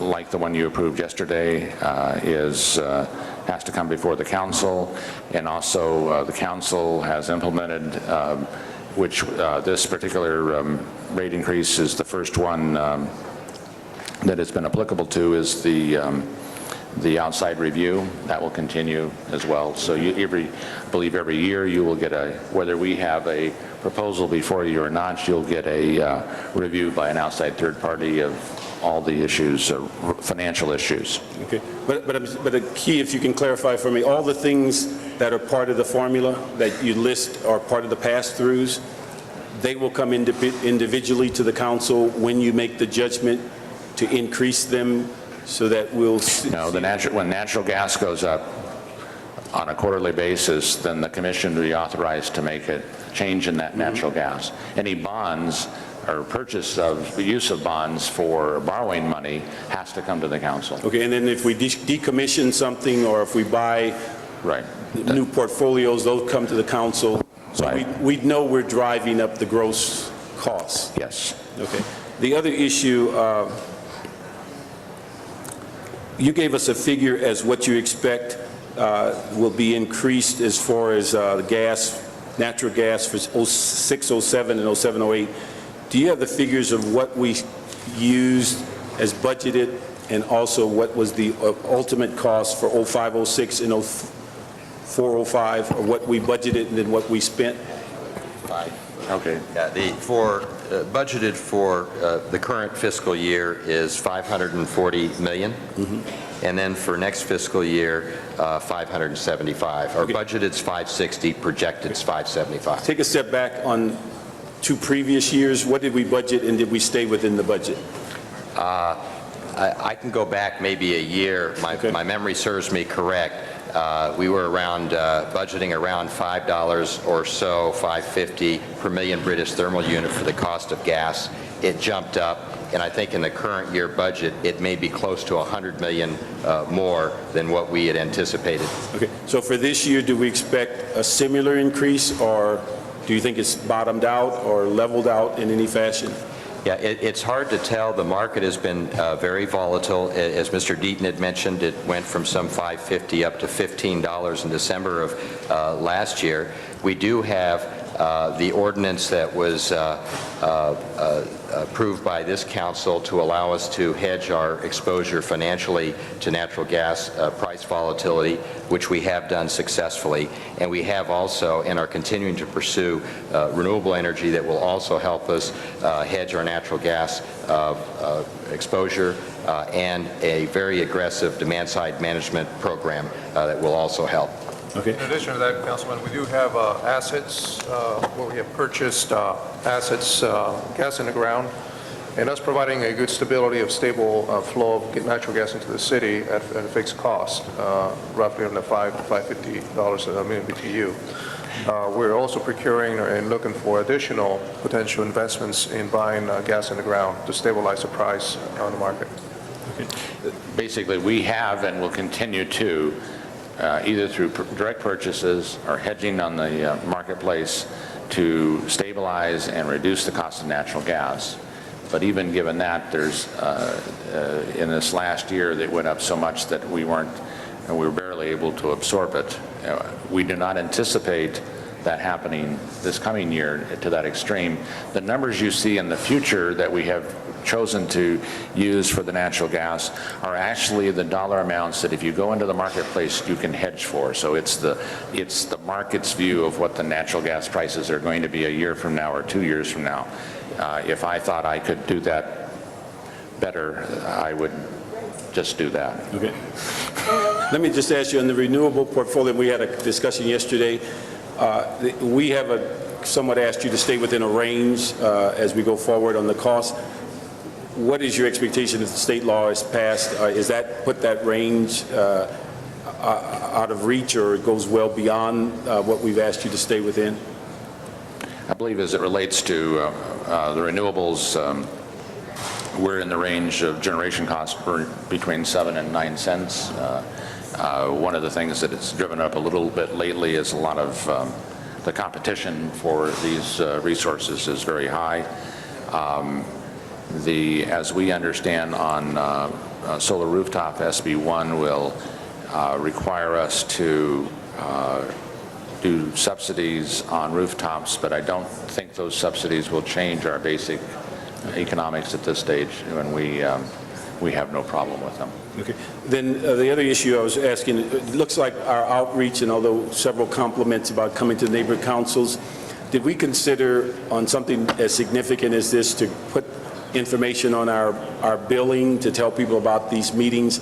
Because one of the concerns, particularly in my district, is although we have several active neighborhood councils, our chambers, our neighborhood watches, and a variety of other groups who are not a part or choose not to be a part of neighborhood councils feel left out of that mix as it relates to those kind of notifications. We have included this last in August in the bills. However, it's now in process now, and in future years, I think we'll do a better job on maybe putting in the bills. We haven't been aggressive in that. We did do lots of newspaper advertising. We've had it on our website, and anybody that is interested, we have put them on our email list and provided the information, but we'll review doing that more aggressively in the bills in the future. Several people have mentioned to me that it would be helpful when something like this comes on, even if you direct them to the website for information, it would be good to have it on the bill, and we know all the ratepayers would get that. And then my final question is dealing with the timeliness of this report. If we don't do something today, it appears we're in a bind to where you can't move forward until January 1st, which then costs about $16 million because of the inactivity. And I'm just wondering why we're so late in the game getting this before us. Well, let me, we first proposed this in June of last year, Then we proceeded with the third-party review, and we had 90 days that we have agreed to in the memorandum of understanding with the neighborhood councils. That expired July 4th. And then we went through a process of about 3 meetings with our commission, and we've sent it to you.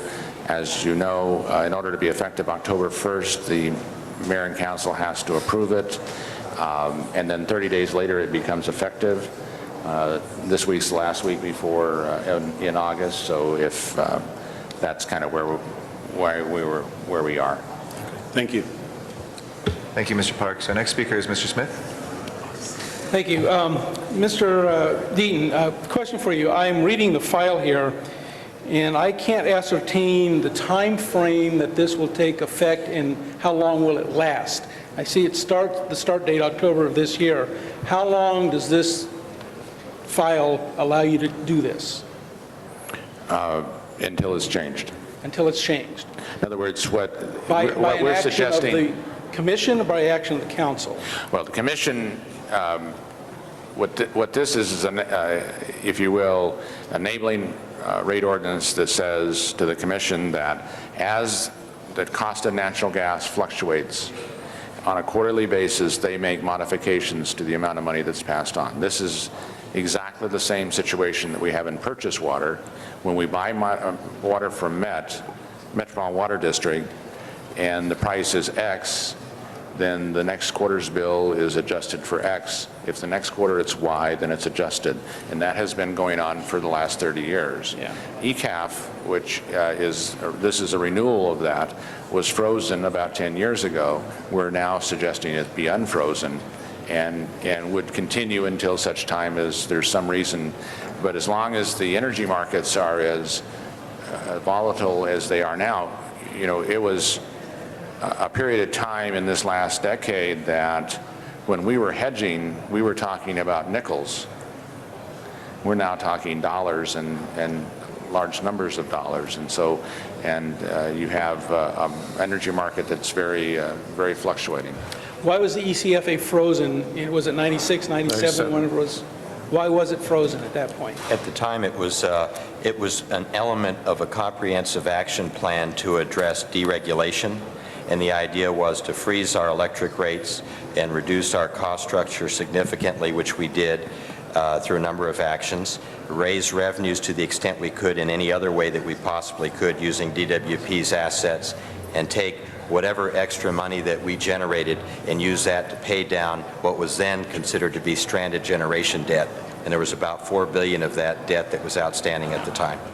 So in that period of time after freezing the rates and ECAF, there were substantial staff reductions, substantial repayment of bonds that we had outstanding to reduce our debt, and there has not been a general rate increase all during this period of time. The simple answer is it was a positioning move to position the department for dereg. Correct. And Exactly. now we're out of that.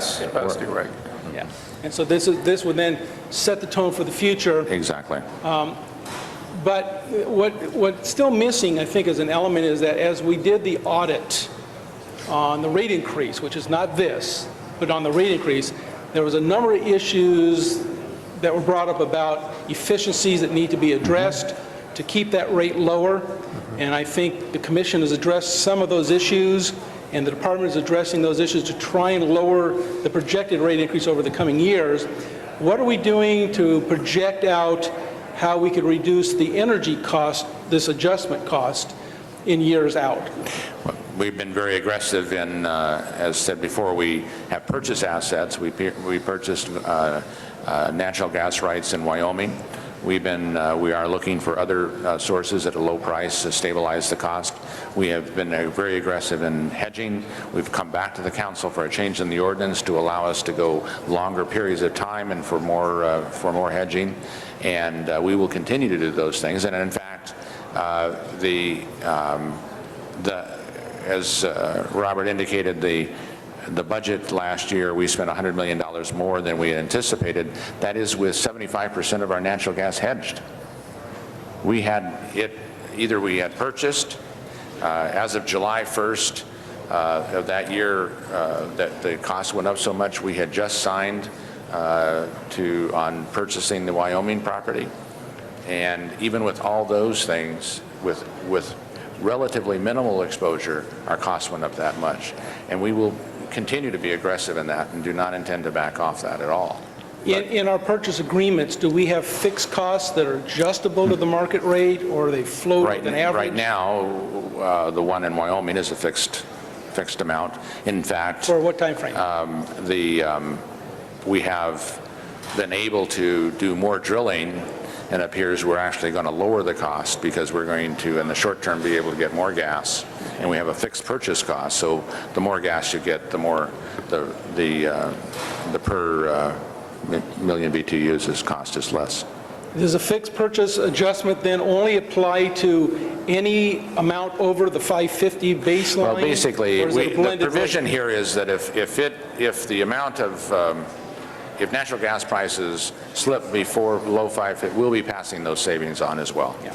So you really have two choices. You can either have this, and we face that issue with the water rates, you can either fix the water rates high enough to take care of unexpected activities, and that's not very cost effective, or those things that fluctuate that you don't have control over, allow them to fluctuate and then control those that you can control with the other rates. And that's basically what this is happening.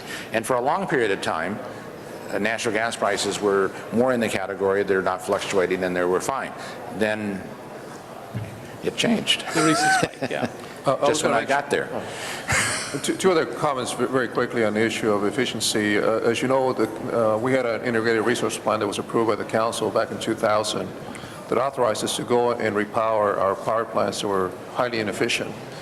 Since that plan was adopted, we have retired 6 of our most inefficient units in the LA Basin and replaced them with very high efficiency gas turbines, which can also reduces the use of natural gas. So it gives us more efficiency per million BTU that we burn and more energy to the system.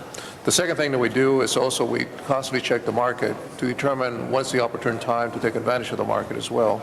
That is, when it's cheaper for us to buy energy, we'll buy it on a short-term basis. If it's more expensive for us to run our units, and vice versa.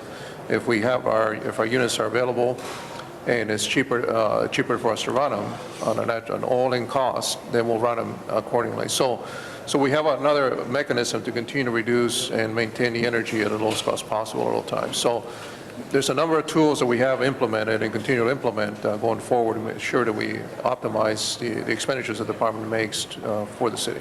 Okay. One last question. As 550 becomes an unrealistic floor, after maybe 5 years of sustained amount, I mean, sooner or later inflation naturally takes its course.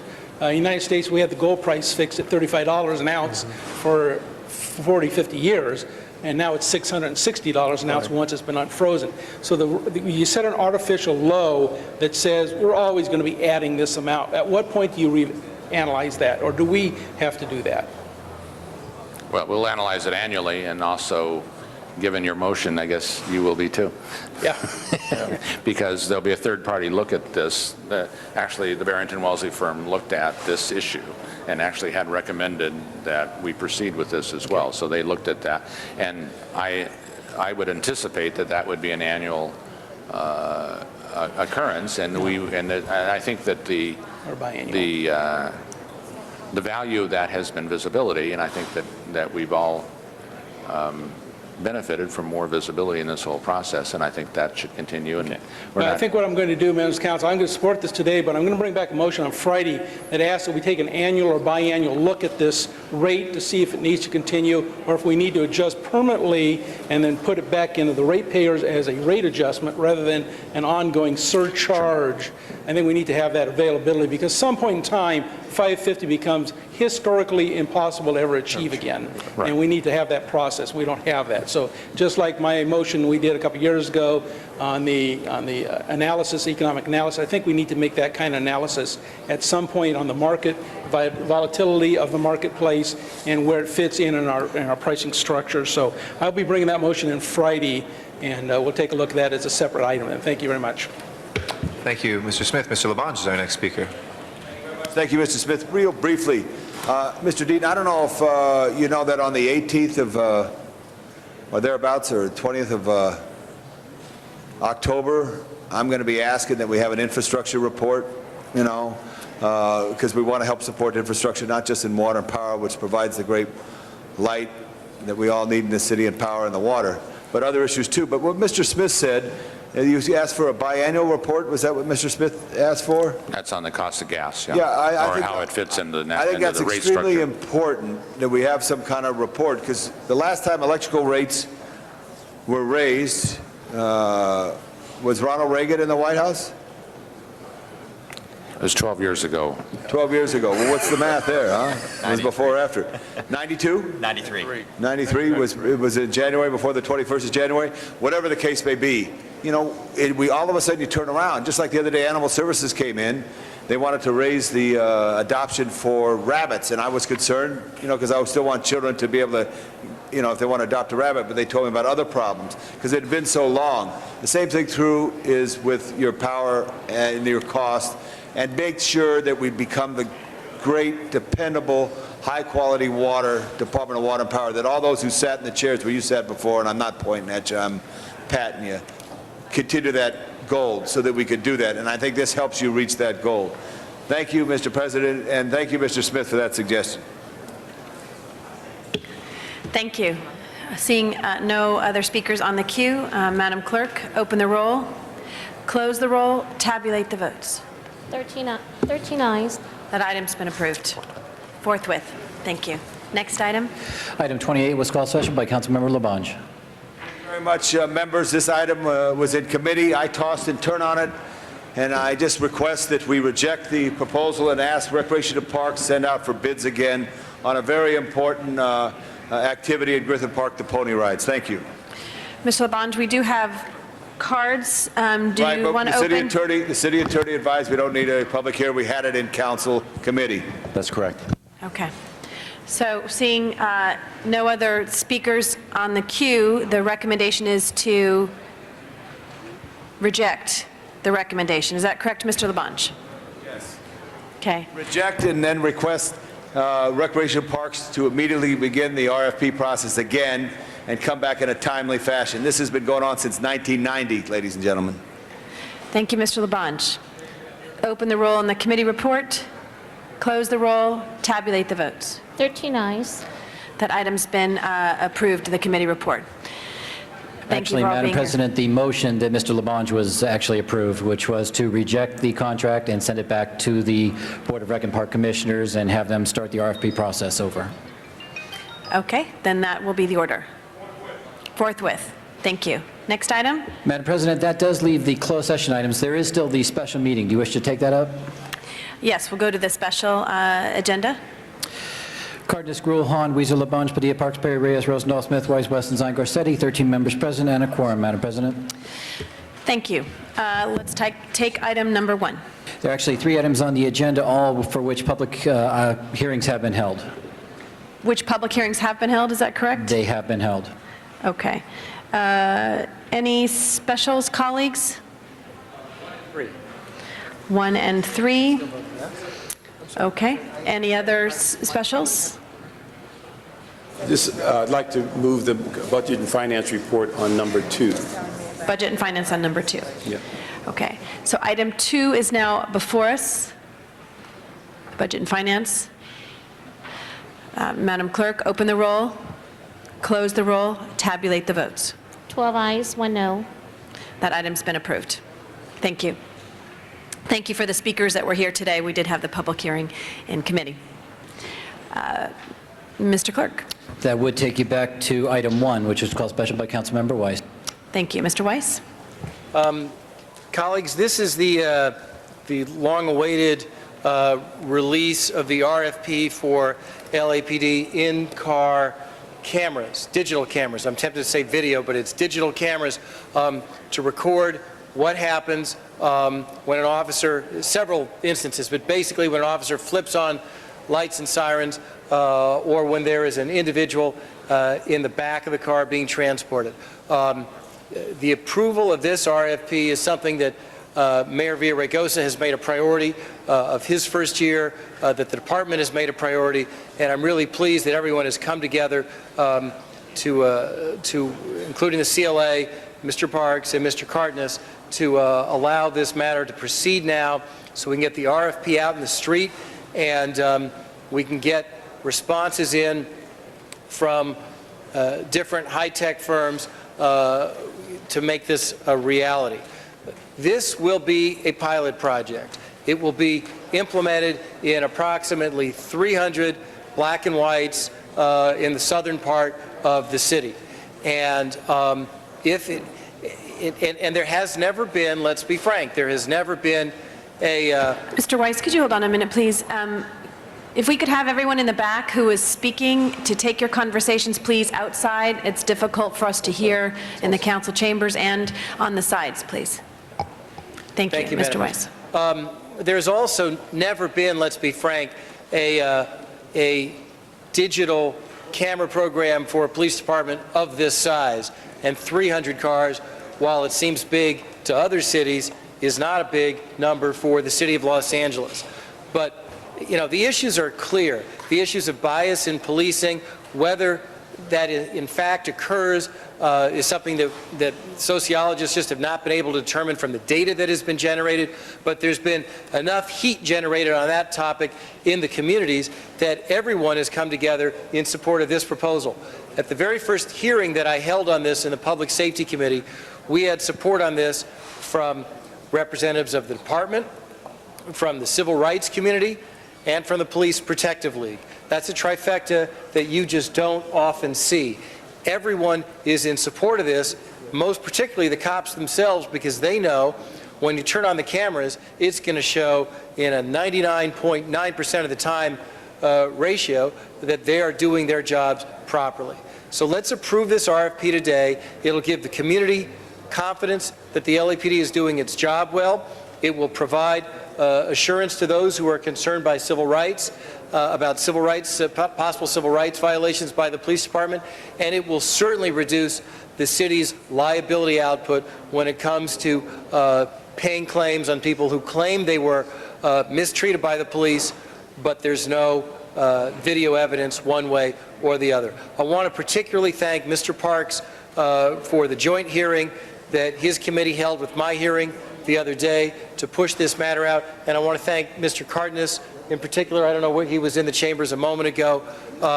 Mr. Cardenas, wherever you are, thank you for waiving the matter out of ITGS so the police department can get this on the street this month. And Mr. Parks, I believe, has an amendment that he wants to make, and I want to say that is a friendly amendment. We've worked that out with Mr. Parks' office and with the police department. And before Mr. Parks speaks, Mr. Zine has pressed his button, and then we'll hear from Mr. Parks. Thank you. Just a couple questions. One of Mr. Parks' favorite statements, just a couple questions. The command staff is here. Can we have you come up to the table? In 2002, I introduced a motion, and the motion called for the police department to look into video operation within police cars, and it sputtered over the years. Ramparts had it for a period of time, and it was a scattered program, didn't really generate a lot of response. There was a problem with storage, there was a problem with the tampering, if we want to say, the effectiveness of the equipment, the reliability, durability of the equipment. And what this will do is provide Los Angeles Police Department, the officers, the command staff, the public, with that documented evidence that the officers are doing or not doing what they're supposed to be doing in the field, strictly for the black and white operations, whatever they're involved in, whatever they're engaged in. I know that during the committee we discussed particulars of the program. I'd just like to have, if you can highlight some of the major points that we're looking for in this RFP, because I can see what's going to happen now is all the vendors are going to start contacting all the council members and trying to lobby for their particular product. And what I want this to do is go through what process you folks, understanding that we want to have the best system to provide for the officers, the 128s, the complaint process to eliminate, is there a question, is it in dispute, can it be proven or unproven, all those issues that affect police officers, this is a benefit to them. So we can just go into some of the highlights of what this program is going to provide. Good morning, Madam President and members of the City Council. I'm Tim Riley, the Chief Information Officer for LAPD. Just a brief overview of the project.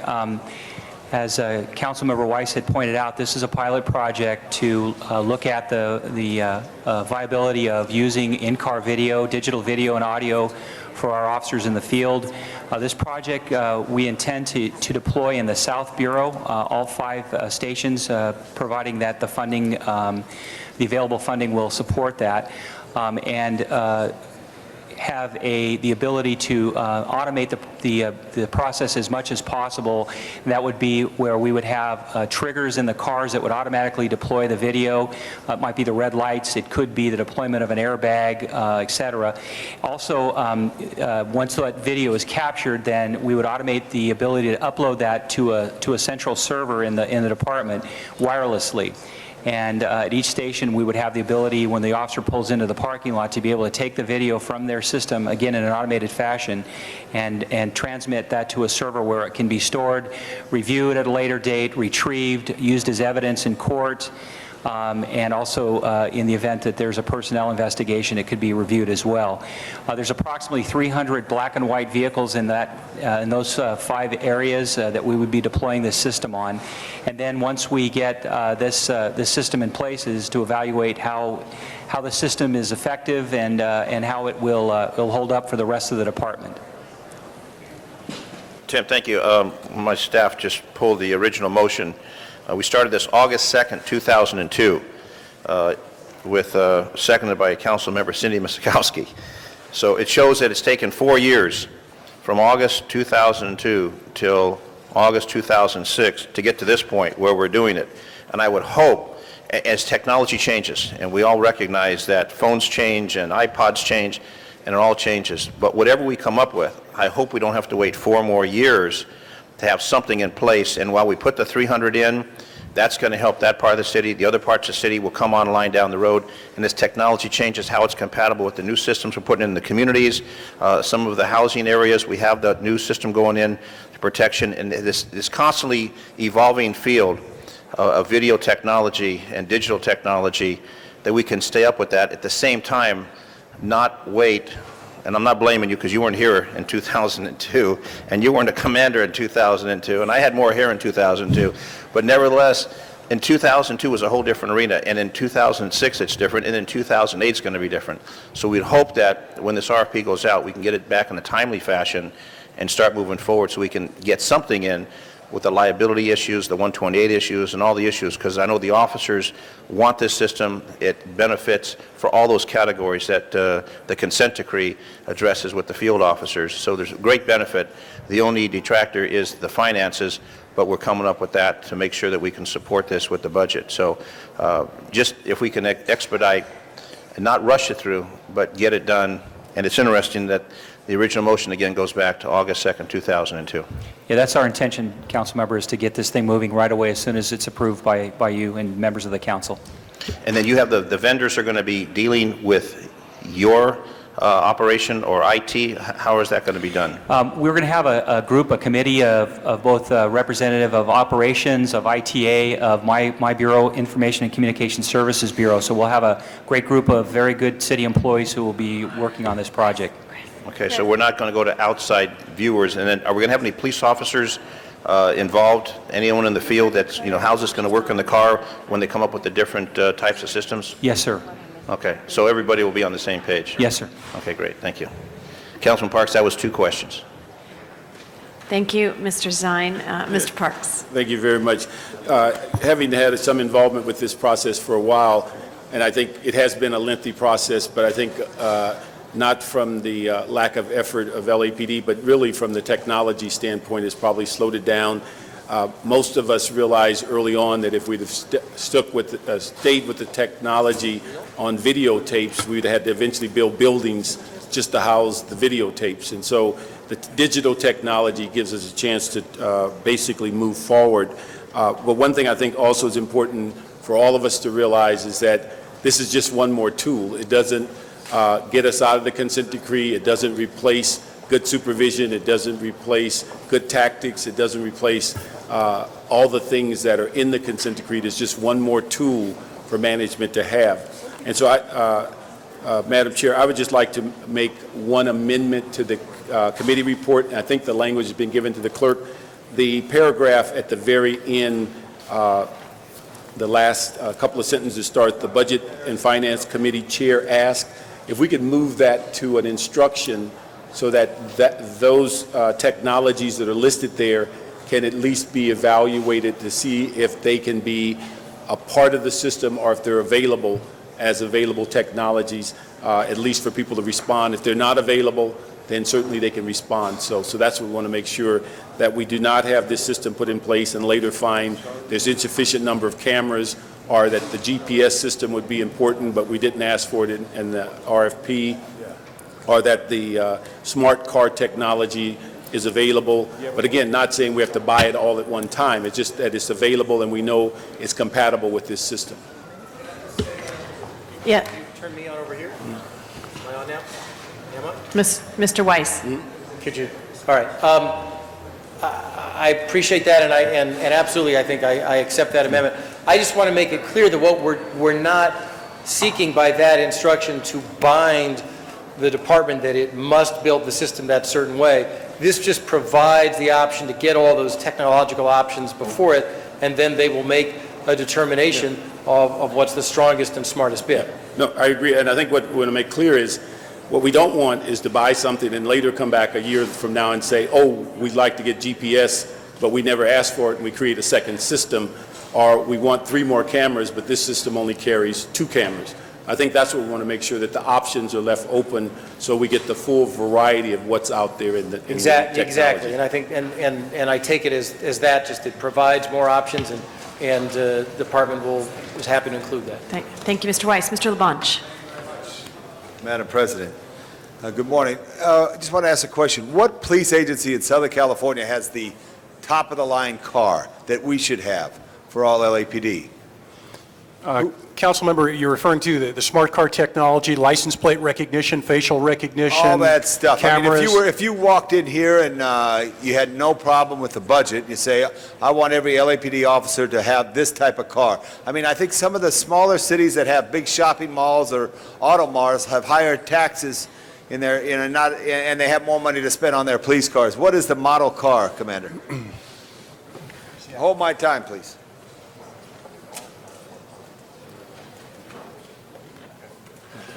I wanted to verify that before I spoke, Councilmember. We have a smart car across the street that represents the most current technology of all of the things that I just mentioned. Right. So we have it. There are agencies, Seattle being one, that has some level of smart car technology, but as you know, this develops on a daily basis. What we have across the street, we believe, represents the most current as it reflects that technology right now. And that also reflects the comments of Councilmember Parks as far as how... As far as adaptability, expandability at a later time. Right. We talked offline about that very subject that the council member is concerned about, and that is our desire too, that we don't get technology tomorrow that won't allow license plate recognition the following month. That it all has to be able to fit together, and so that we do have true smart car technology for the officers. Right. And how many cars basically do we need to equip? 2,000? 5,000? 1,600. 1,600 right now. 1,600 cars. And is there any way to go into one bureau and do all that, or are you going to just roll it out citywide, or what's the best way to do that? You know, Councilmember, we've talked about that. What we want to do is we want to start in South Bureau so that we can take a look at the technology, give it an opportunity to work, make sure that the council, that the department, that the community, that we're all satisfied with what we have received for the money, and then launch from there to the rest of the city. We think it would be somewhat foolish to do the whole thing and then not be happy with it. I just wanted to make you hear you say that, that's all. Because I know I've seen that done before. Sometimes we've done it, and then all of a sudden we find we need to go a different direction. This is long overdue. Appreciate it. I just hope we have this guide, that smart car, and say that this is a goal that we have to do that, and make sure that we try to make it safer for the officers. And I'm so saddened of that horrific crime that took place this last weekend, and other items, that this will help us in the future tell the real story from the eyes of a video camera, but also from the eyes of those who protect, and serve us. Thank you, Madam President. Thank you. Thank you, Commander. Thank you. Thank you. Seeing, Mr. Rosendahl. Just about tripped over Herb Wesson there. That was, we don't want to see that happen here. Morning, folks. This is great. I'm 100% for it, obviously, because it gives us an insight into a situation that only a camera can capture. Two, it does protect the civil rights and civil liberties of both the police and the potential situation there. What would be the downside of putting this in, if there is any? Potentially the expense. The $5 million we're talking about, which is a pilot, which is for approximately what % of our fleet? About 20%. So it's a cost that we obviously feel is a good cost because it helps us do our job better. Somebody disagree with that? No. Okay. How many cameras are we talking about in a vehicle? 2, 3, 1? 2. 2. And what will it be able to capture? We would be able to capture anything that occurs in the front of the vehicle. There would be a number of activation systems that would be put in place that would activate the camera. There are systems that would be able to record prior to an actual stop, maybe a minute or more, and then following the stop to make sure we cover everything. There would also be a camera in the back seat so that if an arrestee is placed in the back seat, there would be activation points that would identify that. The camera would be activated and record that information as well. And you've seen this in operation in some other police departments around the country. Explain that. Who's doing it? Well, there's many departments all over the country who's using it. I personally used it in my previous department for 10 years, and it's an absolutely awesome piece of evidence, capturing capabilities, and very, very much something that is beneficial to not only the officers in the department, but the city as well. Okay, thanks.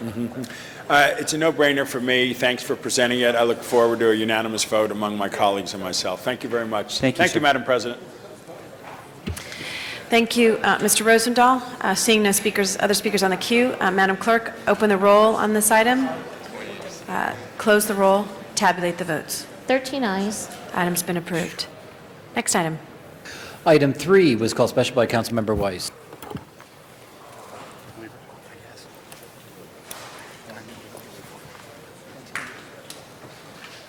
Mr. Weiss. Thank you, Mr. President. Are there staff members here from the City Attorney's Office and the Ethics Commission who can address this issue?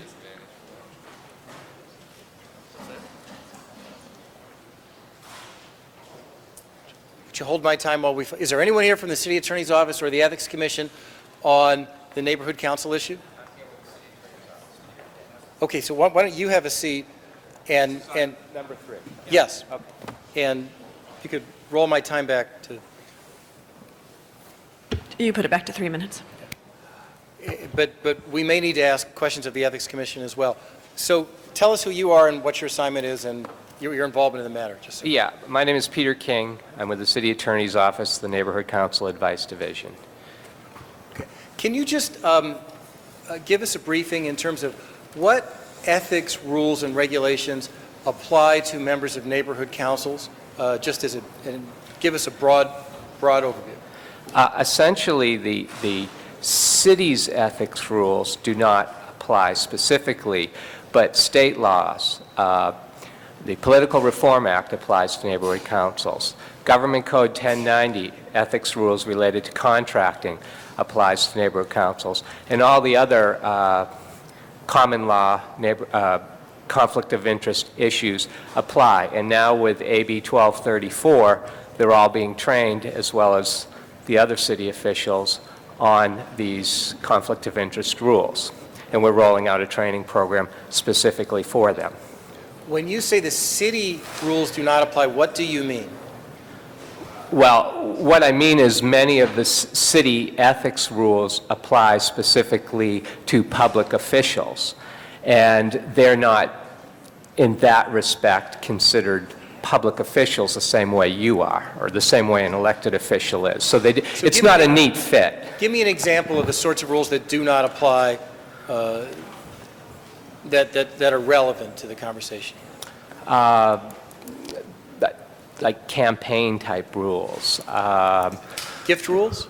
Gift-type rules. Well, they actually, excuse me, with respect to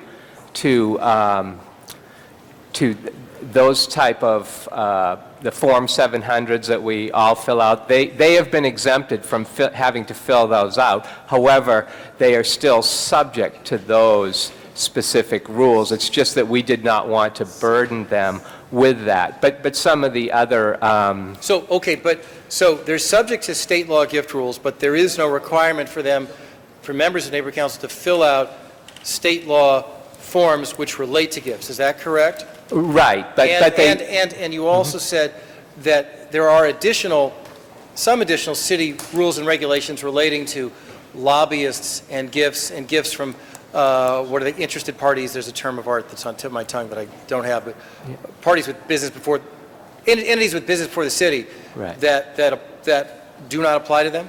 Well, none come to mind. There are the ethics rules with, I mean, there are times when an issue comes up with respect to their using, let's say, the city seal, let's say, or that kind of thing, where we advise based on the city's ethics rules. But so in effect, many of the rules we do apply to them, but there are a few that occasionally come up where they don't. For instance, the Form 700 and filling that out, we exempted them from that.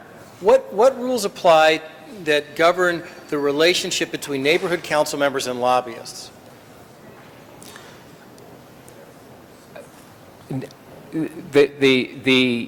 The neighborhood councils are not subject to the state's election code, the way the city elections are held. So with regard to campaigning, for instance, other than sort of the rules with respect to using letters, like letters on city stationery or neighborhood council stationery to say, vote for me when you're doing it on neighborhood council time, that's a no-no. However, the way they, and also hosting guests in a public forum on a city facility, some of those rules apply. But strictly speaking... Could you hold my... you haven't been...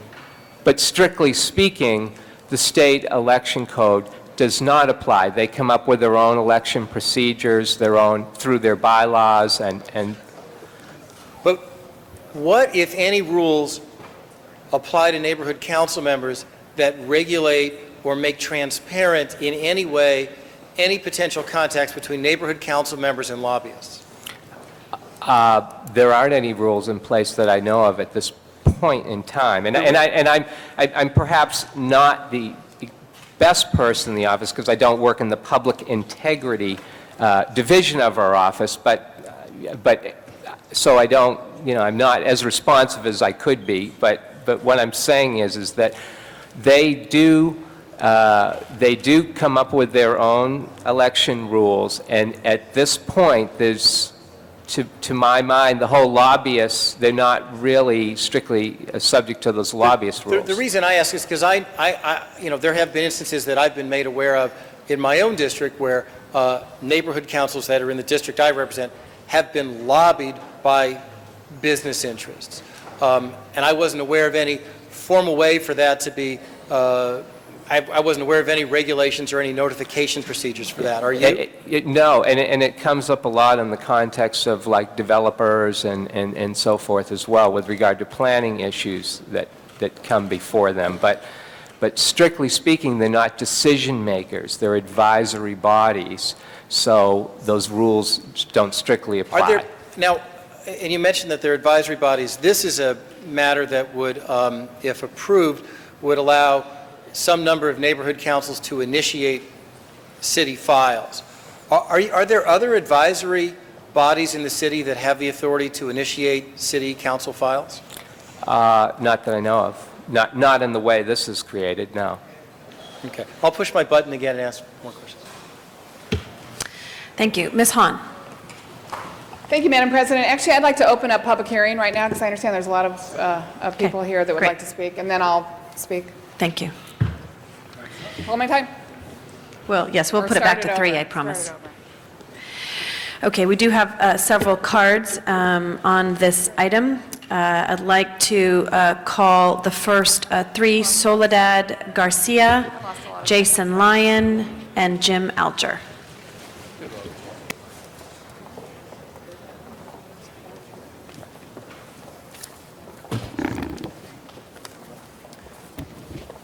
Good morning. I am a board member of the Coastal San Pedro Neighborhood Council. We approved the community initiative about a year ago, and now today we are one of 50 to have approved. We ask the City Council to continue its positive position and approve the initiative. You encouraged us, and in a positive way, that the community participate in city government. A special recognition to Rules, Election, Education, and Neighborhood Committees for allowing the initiative to move forward. And I urge your continued very strong support. Thank you. Thank you. Jason Lyon, followed by Jim Alger. Good afternoon, council members. My name is Jason Lyon. I am chair of the Governmental Affairs Committee of the Silver Lake Neighborhood Council, here representing an official position of my council and that of 51 certified neighborhood councils in the city of Los Angeles. 51 neighborhood councils with elected boards have adopted a position of support for this. If you respect the advisory role of neighborhood councils, it is difficult to say that we are not speaking with one voice to tell you this is a tool we need to empower our communities.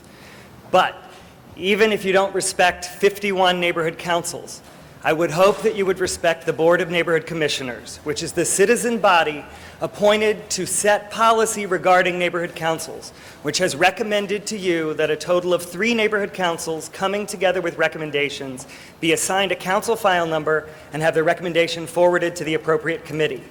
This does not change anything in the way your committee structure works.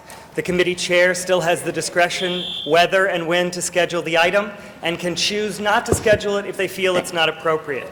But the burden of 3 is sufficient. Vote yes today. And incidentally, we are subject to city ethics rules. Thank you. Son of St. Jude? Oh, Jim Alger? Okay. Thank you. I understand some of the fear behind allowing neighborhood councils to refer things over to city council and get file numbers. I understand it. However, it takes 3 neighborhood councils, and I've been one of those people who's had to go out and get and see support measures. I'm here to tell you it's not that easy to do. You know, a lot of people think that this is the neighborhood councils kind of playing games in the city council's kitchen. Well, that kitchen is located in our house. So I would encourage you strongly to allow this to happen. I can't even believe we're having this conversation. We're talking about sending this over to the Ethics Commission when this body just now bypassed the Ethics Commission when you guys wanted to get something done. It seems to me like the people are asking simply to be heard. That's all we're asking for, is to be heard. Certain rules don't apply to neighborhood councils, but we also don't have decision-making power. We can't do anything. If you don't want something, you can put it in the drawer and forget about it. Remember that the final decision is still that of the city council. Thank you. Charlie Mims, followed by Dr. Stanley Moore. Oh, go ahead. I'm sorry, no, before, after Charlie, son of Judas, which I think, go ahead. No, go ahead. Oh, I can go now? Yes, sorry, I was calling the next speaker after you. All right. Y'all need to behave yourselves there, neighborhood council people. Yes, today I am a son of St. Jude, the patron saint of hopeless cases, hopeless causes, and things that are despaired of. This is an important issue. From what I'm hearing right now, I would like to cite, I need to tell you, I'm pretty frightened right now. I mean, you've got neighborhood council people that are coming up here claiming they represent all of the neighborhood councils in the city of Los Angeles. I was going to be on their side, but my gosh, they want to pass legislation based on only 3 neighborhood councils? They don't represent the whole city. I mean, Brady Westwater barely got like 25 votes from our neighborhood council, for crying out loud. And they want to represent everybody? I mean, I could see 81 neighborhood councils. The thing is, if they're able to accept gifts from lobbyists and other things because they can, there's something wrong here. Something definitely wrong. Yeah, they can. Thank you. Charlie Mims, followed by Dr. Stanley Moore. Thank you, Madam Chair. My name is Charlie Mims. I'm president of the Greater Griffith Park Neighborhood Council. Our Neighborhood Council adopt a position in favor of essentially what you have before you today, and I didn't realize there were any concerns about ethics, because basically what we're doing is saying, or the Rules and Elections Committee is proposing that 3 neighborhood councils that really are composed of boards that have approximately 20 members on each board. If you get about 60 people together from various parts of the city, they could bring something before you. They could propose something. It's still up to the city council to agendize it at a committee or not. We could propose, the city council disposes. I'm really surprised that there appears to be controversy about this issue. To me, it's a simple matter of people in the neighborhoods getting together with people from various neighborhoods, either close by or distant, and bringing something to your attention. That's all it is, and I would urge your support for it. Thank you. Thank you, Charlie. We're going to go to the Valley. After this next speaker, we'll go to the Valley. Dr. Stan Moore from formerly Pepperdine University, but I just retired 2 weeks ago. A number of you have spoken in my classes. Eric's father spoke 5 or 6 times for me, so I know a lot of you. When I teach the legislative process class, fairly early in the class I said, you're now elected to a public office. How do you find out how your constituency thinks? And they start proposing, doing all sorts of expensive surveys and this, that, and the other. I said, where's the money going to come from? The neighborhood council movement is a good way for you to find out what people are thinking. It's not perfect, but nothing is. Someone might say, you only represent a few voters. In our last election, last November, we spent less than $250 for everybody who was running. We got some flyers out, there were 2 groups running, and spent the money. We had more than that in terms of voters that came out. How many of you got elected but less than $1 a voter?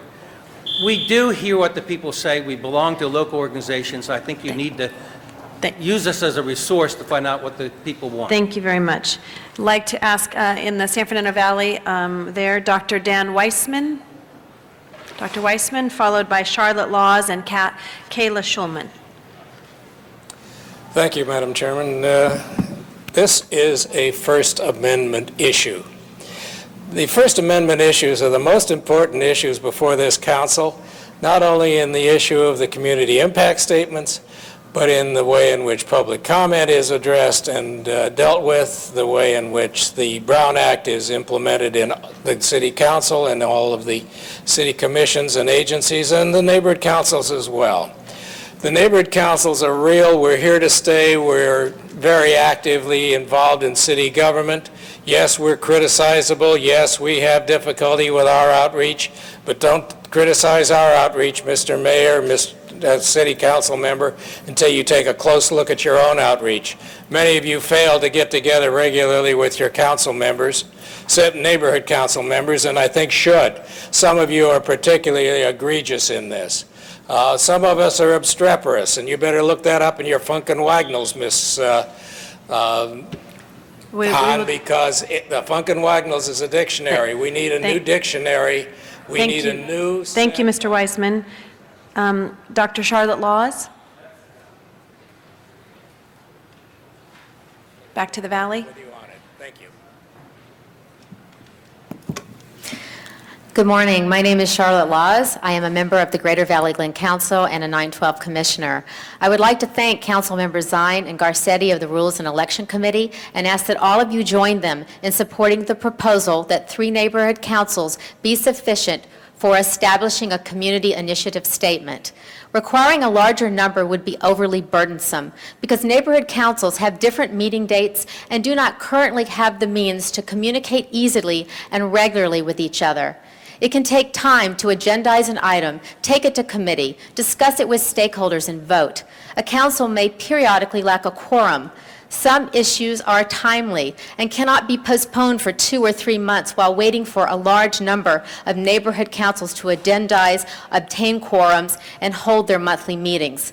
Voting yes to this motion is a vote for democracy.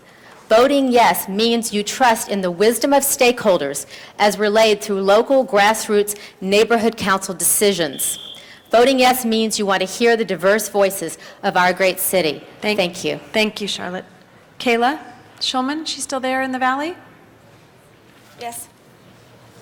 Yeah, hi. Thank you. My name is Kayla Schulman, and I am a current resident in Woodland Hills, and I believe that neighborhood councils speak for people like me.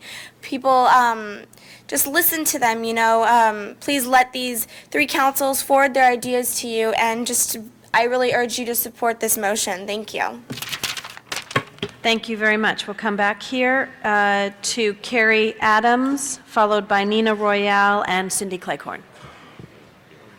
Gary Adams, president of Midtown North Hollywood Neighborhood Council.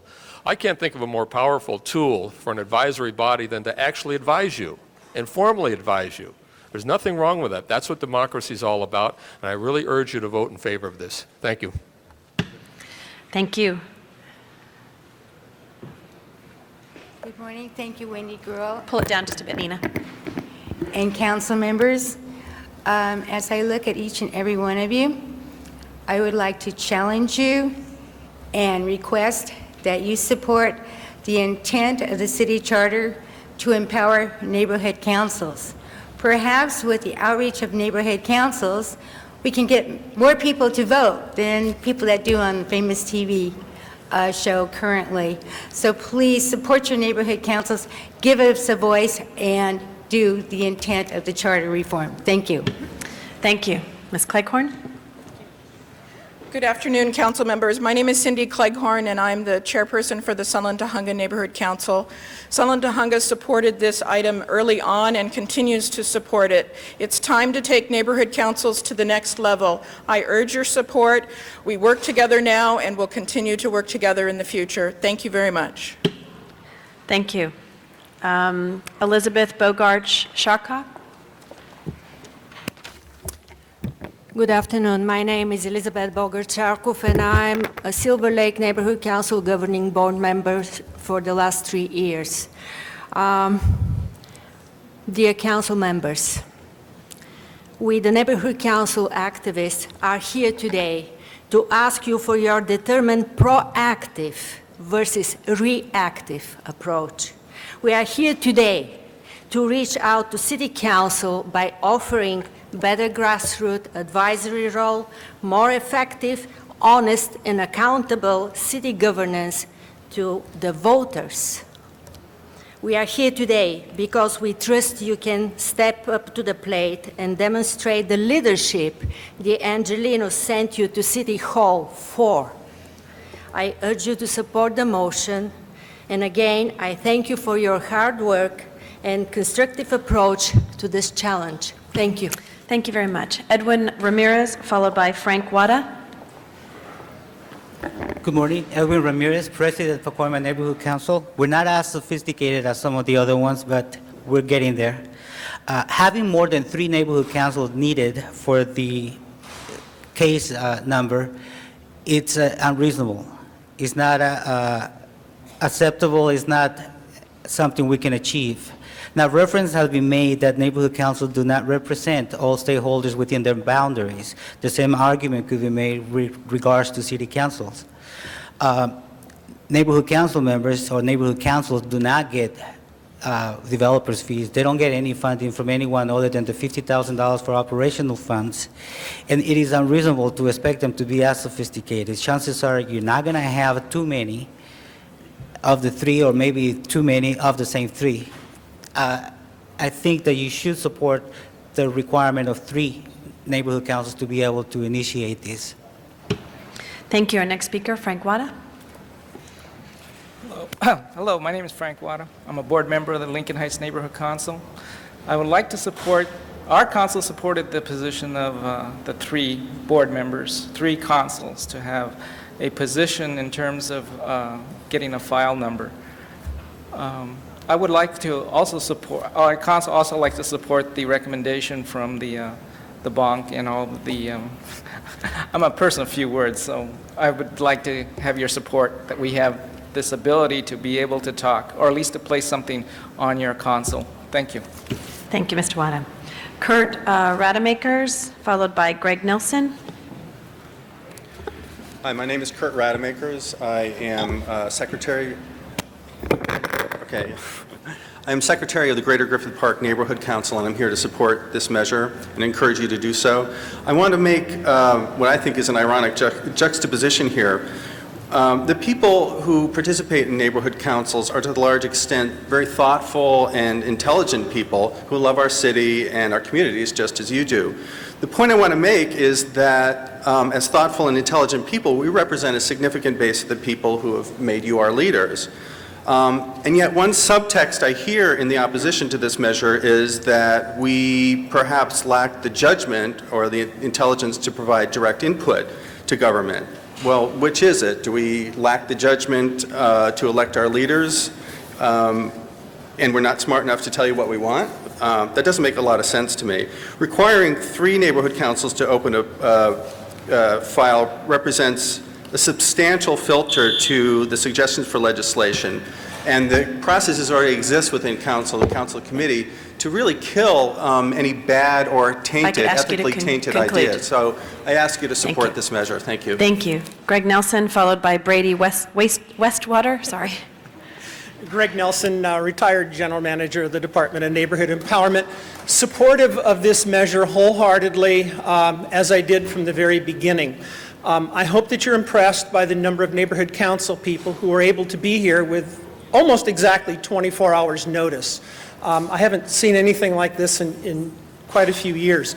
I did want to point out, though, as you go into your deliberations after we're through speaking, to remember that when I was the general manager, I was given 3 main missions. Number 1 was to never forget the fact that the city charter did purposely carve out a very special place for neighborhood councils in this whole operation, and that so comparing them to other advisory groups wouldn't be a fair comparison. Number 2, to avoid at any expense creating more and more bureaucracy on the neighborhood councils because of point number 3, which is to always remember that the main purpose is to encourage public participation in government. Thank you. Brady, sorry, we talk about wastewater a lot, sorry, so Westwater. It's been done before, not always inadvertently. My name is Brady Westwater. I'm president of Downtown Los Angeles Neighborhood Council, which overwhelmingly approved having 3 councils handle the council file motion. I'm also president of the Los Angeles Neighborhood Council of Congress of Councils. However, my remarks are my own. Right now, one of our challenges is reaching out to parts of our community that normally do not take part in civic affairs. We particularly are challenged in Central, East, and South Los Angeles. One of the things we're asked, why should we get involved? They would just ignore us. It would just be another group that is ignored by the city. And then with the housing bond and term limits, the neighborhood council is being ignored on that. How do we go to the communities that are not at the table right now and tell them there's a place for you here? They will listen to us when it's been proven time and time the council will not listen to us. This is your opportunity to tell the communities of LA there is a place for them to come and have a genuine dialogue with the city of Los Angeles. Thank you. Thank you, Brady. Kim Thompson, followed by our last speaker, Ron Galperin. Hi, I'm Kim Thompson. I chair Granada Hills North Neighborhood Council. We took a stand on this issue last April of '05. I really don't have anything else to add to anything that the speaker said. So I also want to thank the Rules and Elections Committee for, I like the idea of us only having to get 3 other neighborhood councils. I think that's really important. So I really don't have anything else to add, and I thank you very much and urge you all to vote with us today. Thank you. Thank you. Ron? Good afternoon. I'm Ron Galperin, and I'm on the board of the Bel Air Beverly Crest Neighborhood Council, here, of course, to urge adoption. Let me note a couple of quick things. First of all, there is a proposal that has a process for review, and there have been concerns about ethical issues. While those may be possibly valid concerns, I have never seen anything but the highest ethical standards on the part of neighborhood councils. And that's why we have a process for review in this proposal. There's also 0 fiscal impact. The chief legislative analyst has recommended it. Let me just end by saying that this is really an opportunity for the council to send a message that you are really in touch with and concerned with constituents and with grassroots. Please help us help you. Good afternoon. Thank you very much. I'd like to go back to Ms. Hahn and to put her 3 minutes back up. Thank you. Thank you, Madam President. Colleagues, I know there's some concerns this morning among my colleagues. In fact, I'm not sure we have the votes today to pass the Rules and Elections Committee report, but that's what I'm standing up to support. You know, I was on the Charter Commission in 1997 along with Dennis Zine, and one of the hallmarks of that new city charter in the city of Los Angeles, which overwhelmingly was approved by the voters of Los Angeles, was the creation of a network of neighborhood councils and the creation of a brand new department in the city of Los Angeles called the Department of Neighborhood Empowerment. The things that we heard over and over and over again all over the city was people felt left out of the process of government, that we were making decisions down at City Hall without making sure that we got the impact or the input from neighborhoods that would be most affected by our decisions. People talked about not being able to come downtown to Los Angeles to testify. People talked about not being able to go to some obscure room to appeal a zoning decision. People talked about not knowing what was going on in their neighborhood until the bulldozers, you know, revved up in the morning and began grading the property. Things have changed in the city of Los Angeles. I don't think we do business the way we used to do it. But I will tell you, this is the next step for our neighborhood councils. This is the next level. And I think neighborhood councils have matured since 2001. I think they're more sophisticated in terms of how they want to have a role to play in Los Angeles. And I think we need to be willing to partner with our neighborhood councils in finding solutions to the problems that affect us in Los Angeles. Yes, they are advisory, but I think they have a bigger role to play, and they want to have a bigger role to play. I think we sat today, and it was a historic moment when we approved a modest rate hike for DWP and had neighborhood councils actually coming in support of that because it had gone through a process where they were listened to and their input was taken seriously. I'm reading from a motion that was introduced in 1996 by Joel Wax and Mark Ridley Thomas and Laura Chick and Richard Alatorre and Marvin Browdy and Michael Fuhrer and Rudy Savornich. It was the first motion that was ever introduced on the City Council to create neighborhood councils. And they have a lot of whereases. But one I think is particularly important for today, and it says, the key to the success of neighborhood councils must be their independence from City Hall. Our problems are shared challenges, so should be our solutions. Many neighborhood councils have a good relationship with their council members. And I can't imagine any initiative that would be brought to me by one of my my neighborhood councils that I wouldn't introduce here on the City Council. But that's not going to always be the case.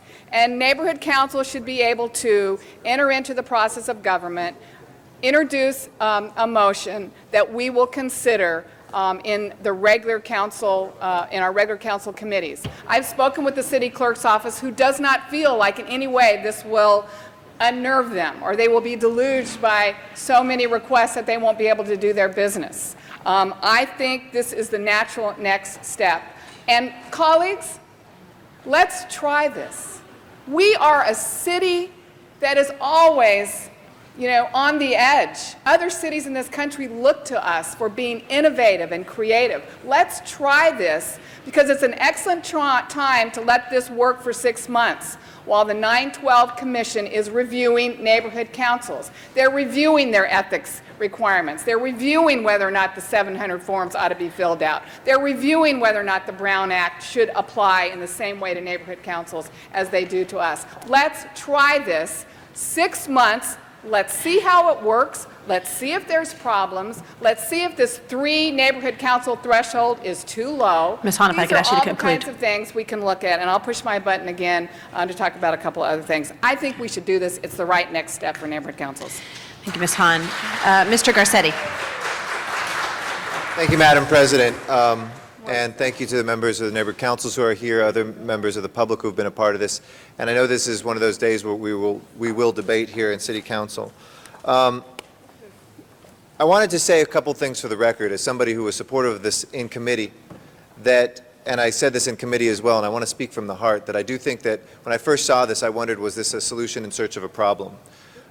In that we had good interactions. I don't know of a single member of this city council that doesn't interact with their neighborhood council at some level, and that was, said. There's regular meetings that many of us have, inviting all of our neighborhood councils together. It's certainly something that I do. We've had good policy that's come out of neighborhood councils through just as the 12,000 people, for instance, that were a part of a convention that we had a couple years ago in the convention center that came from a lot of our churches and faith institutions as part of One LA, just as 2,000 people in Hollywood asked then Mayor Hahn and myself to build affordable housing. We have all sorts of people who contact and connect with us. And I appreciated the metaphor that was used, but I think we're all the kitchen, and the people are both us and not us. So that, in other words, for any of us to claim that we're more the people than others is false. I mean, I know people are working 7 days a week, 20 hours a day. I know neighborhood council members who are volunteering a lot of their time and working very hard. We have a level of government we both are responsible for, and I don't think it's a good discussion to say who's necessarily closer to the people, because I know some council members who are extremely close to the people in ways that I've seen some neighborhood councils not be, and vice versa. And those responsibilities, and I know in 3 minutes I won't have enough time to kind of cover everything, but I do want to say that we have had good policy that's come out of neighborhood councils. In Silver Lake, the whole approach to doing cable and getting a basic cable reduction in what was then Adelphia Franchise E area came from somebody in the Silver Lake Neighborhood Council, came to us. We worked very well together. There are informal routes as well as formal routes. So my first thought was, is this a solution in search of a problem? Because we've had community impact statements and other things as well.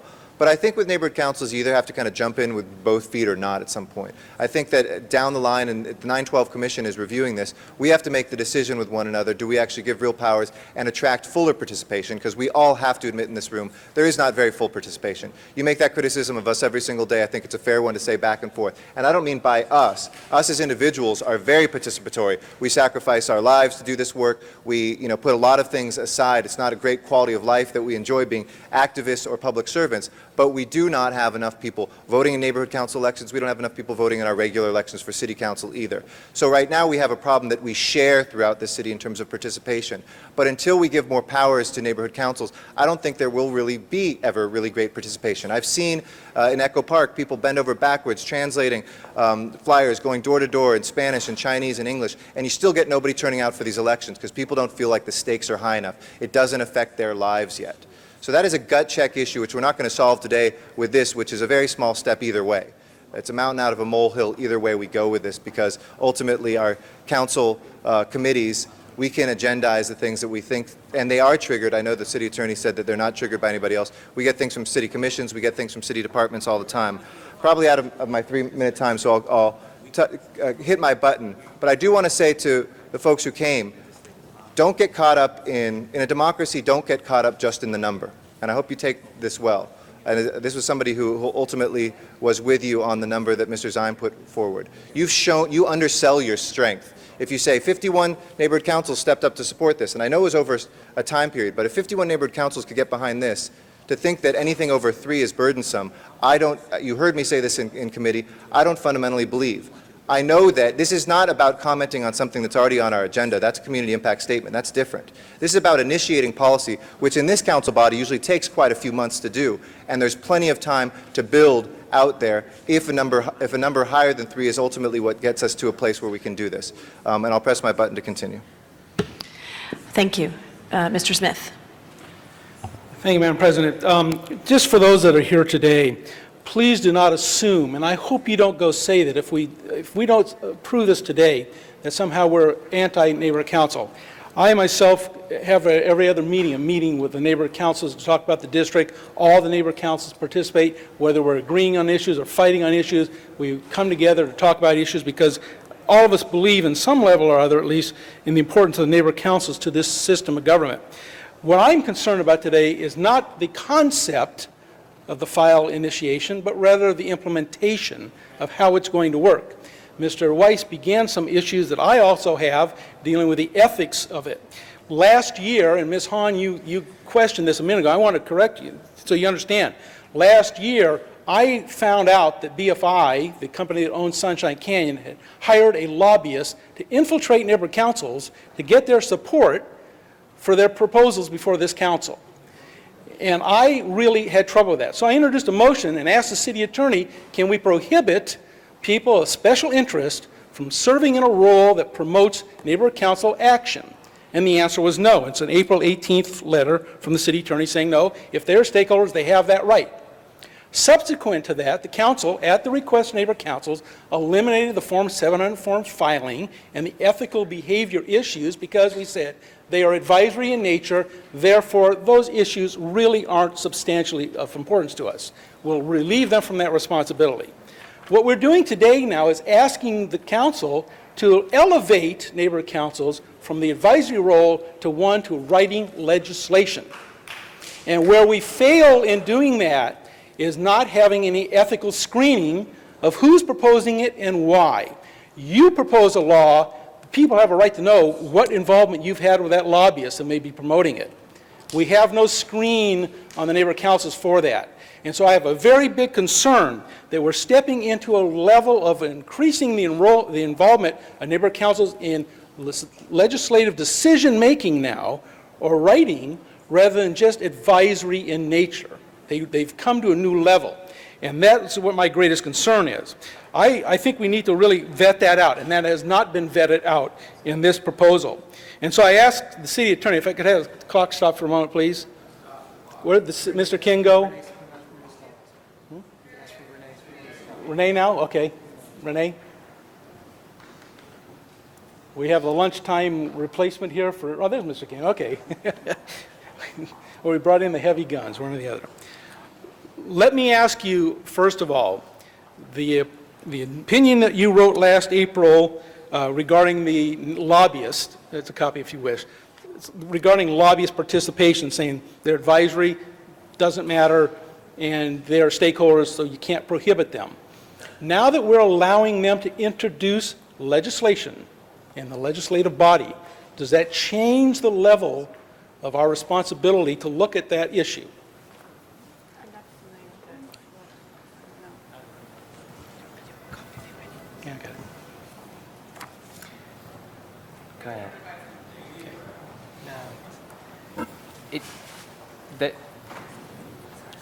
Exactly my point.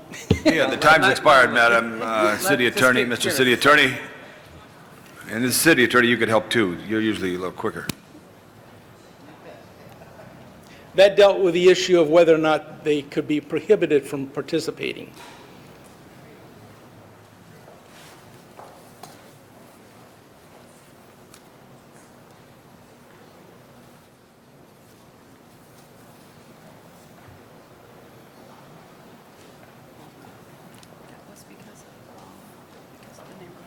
Hey, Mr. Smith, would it, if I hold your time and have them consult and read that and then call you again? Well, but on the let me same make time? one other issue then while they're reading that over and preparing a response.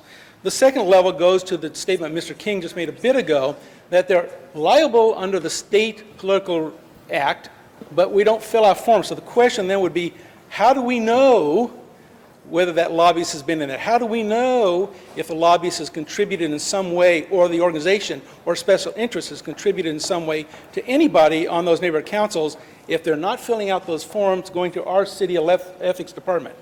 Who's to check? How do you check that? How do we know that special interests are not infiltrating a neighborhood council and abusing the very concept of the democracy they're supposed to be practicing? Okay, I understand where you're coming from now. It's the way the charter was written with regard to the neighborhood councils. They were specifically established such that they would include representatives of the many diverse interests and communities, neighborhood council members who live, work, own property there, and even beyond that. So we came to the conclusion that folks that were lobbyists were not we're part of that group. We're stakeholders and therefore have the right. That's right. And that's what scares me. And so I go back to the question you said, they're liable under the State Political Reform Act, but not to fill out forms. How do we know then that there are lobbyists participating in decision-making that can influence this council? Because we know when we fill out forms who's been here and who's done what, We have no idea who's been there in 88 neighborhood councils. Thank you, Mr. Smith. If we could ask the city attorney to make sure they review that, because I'm sure there'll be other questions you want to answer. Councilmember, Deputy City Attorney Renee Style, I'll try to answer that. One, there are a couple ways that you might know that. One, all lobbyists, no matter who in the city they lobby, including neighborhood councils, if they're registered to lobby, do fill out forms indicating in general where they lobby. Sometimes it's not specific to neighborhood councils, sometimes it's general as to the whole city. That's one way that you know that the lobbying rules apply to this neighborhood councils as well as to the city as a whole. Sure, the neighborhood council, the city council did exempt the neighborhood councils from filing Form 700, and so they do not file those forms, but they are subject to the state conflict of interest I'll rules. follow up on that. I pushed my button again. Thank you. Thank you very much, Mr. Smith. Mr. Cardenas. Thank you. It's really unfortunate that some of the rhetoric being used so far, the word fear has been used. To me, it's not a matter of fear. It's a matter of respecting the neighborhood council and their process. It's a matter of respecting the LA City Council, the elected legislative body of the city of Los Angeles, and our process. To me, it's not about fear. I get a lot of people asking me to carry an issue or to drive an issue or what have you, and sometimes that comes from my own wife. Sometimes it comes from my own staff. Sometimes it comes from a person who's a neighborhood council member. Sometimes it comes from a lobbyist or what have you. But the bottom line is, what I'd like to point out, ladies and gentlemen, my disagreement with this motion is not whether or not it's a threshold of 5 or 3 or 10 or 80 neighborhood councils that would come forward to ask us to create a file that this legislative body would then consider. To me, that's not the point. Right now, you have a threshold of 1. All it takes is one person to come to a city council member and ask any one of us to create a file. And guess what? If Tony Cardenas says, no, I don't agree with that issue, I don't agree that we should create a file or take that up within the body of the City Council of Los Angeles, then that's the case. You can go to Bernard, then you can go to Wendy, then you can go to Greg, then you can go to any one of us. And all it takes is one of us to create a file, to introduce a motion. So to me, I think the issue here is whether or not the neighborhood councils are elected in their communities to represent their communities, to come up with citywide issues that they want to cover or local issues that they want to cover, and then to bring them forth to this body or recommend to this body or go have a meeting with the mayor or what have you. That is all right there on the table right now. But what I don't agree with, I do not agree that the neighborhood councils should have to ask 2 other neighborhood councils or 5 other neighborhood councils or what have you to ask of this body that we take up an issue. Right now, the threshold is a threshold of 1. And any single person or a city council, one city council, can say, hey, let's take this up with the City Council of Los Angeles. You can do that. But as Greg pointed out, there are issues that we have to look at when it comes to the city constitution, which is the charter. When you look at the responsibilities and limitations thereof of the neighborhood councils, and also I remind you, the responsibilities and limitations of the elected legislative body of the City of Los Angeles, the City Council. We have our limitations too. So I see this as a convolution of 2 bodies. I see this as a convolution of various responsibilities. And I do not agree that we should convolute them by joining them in this fashion.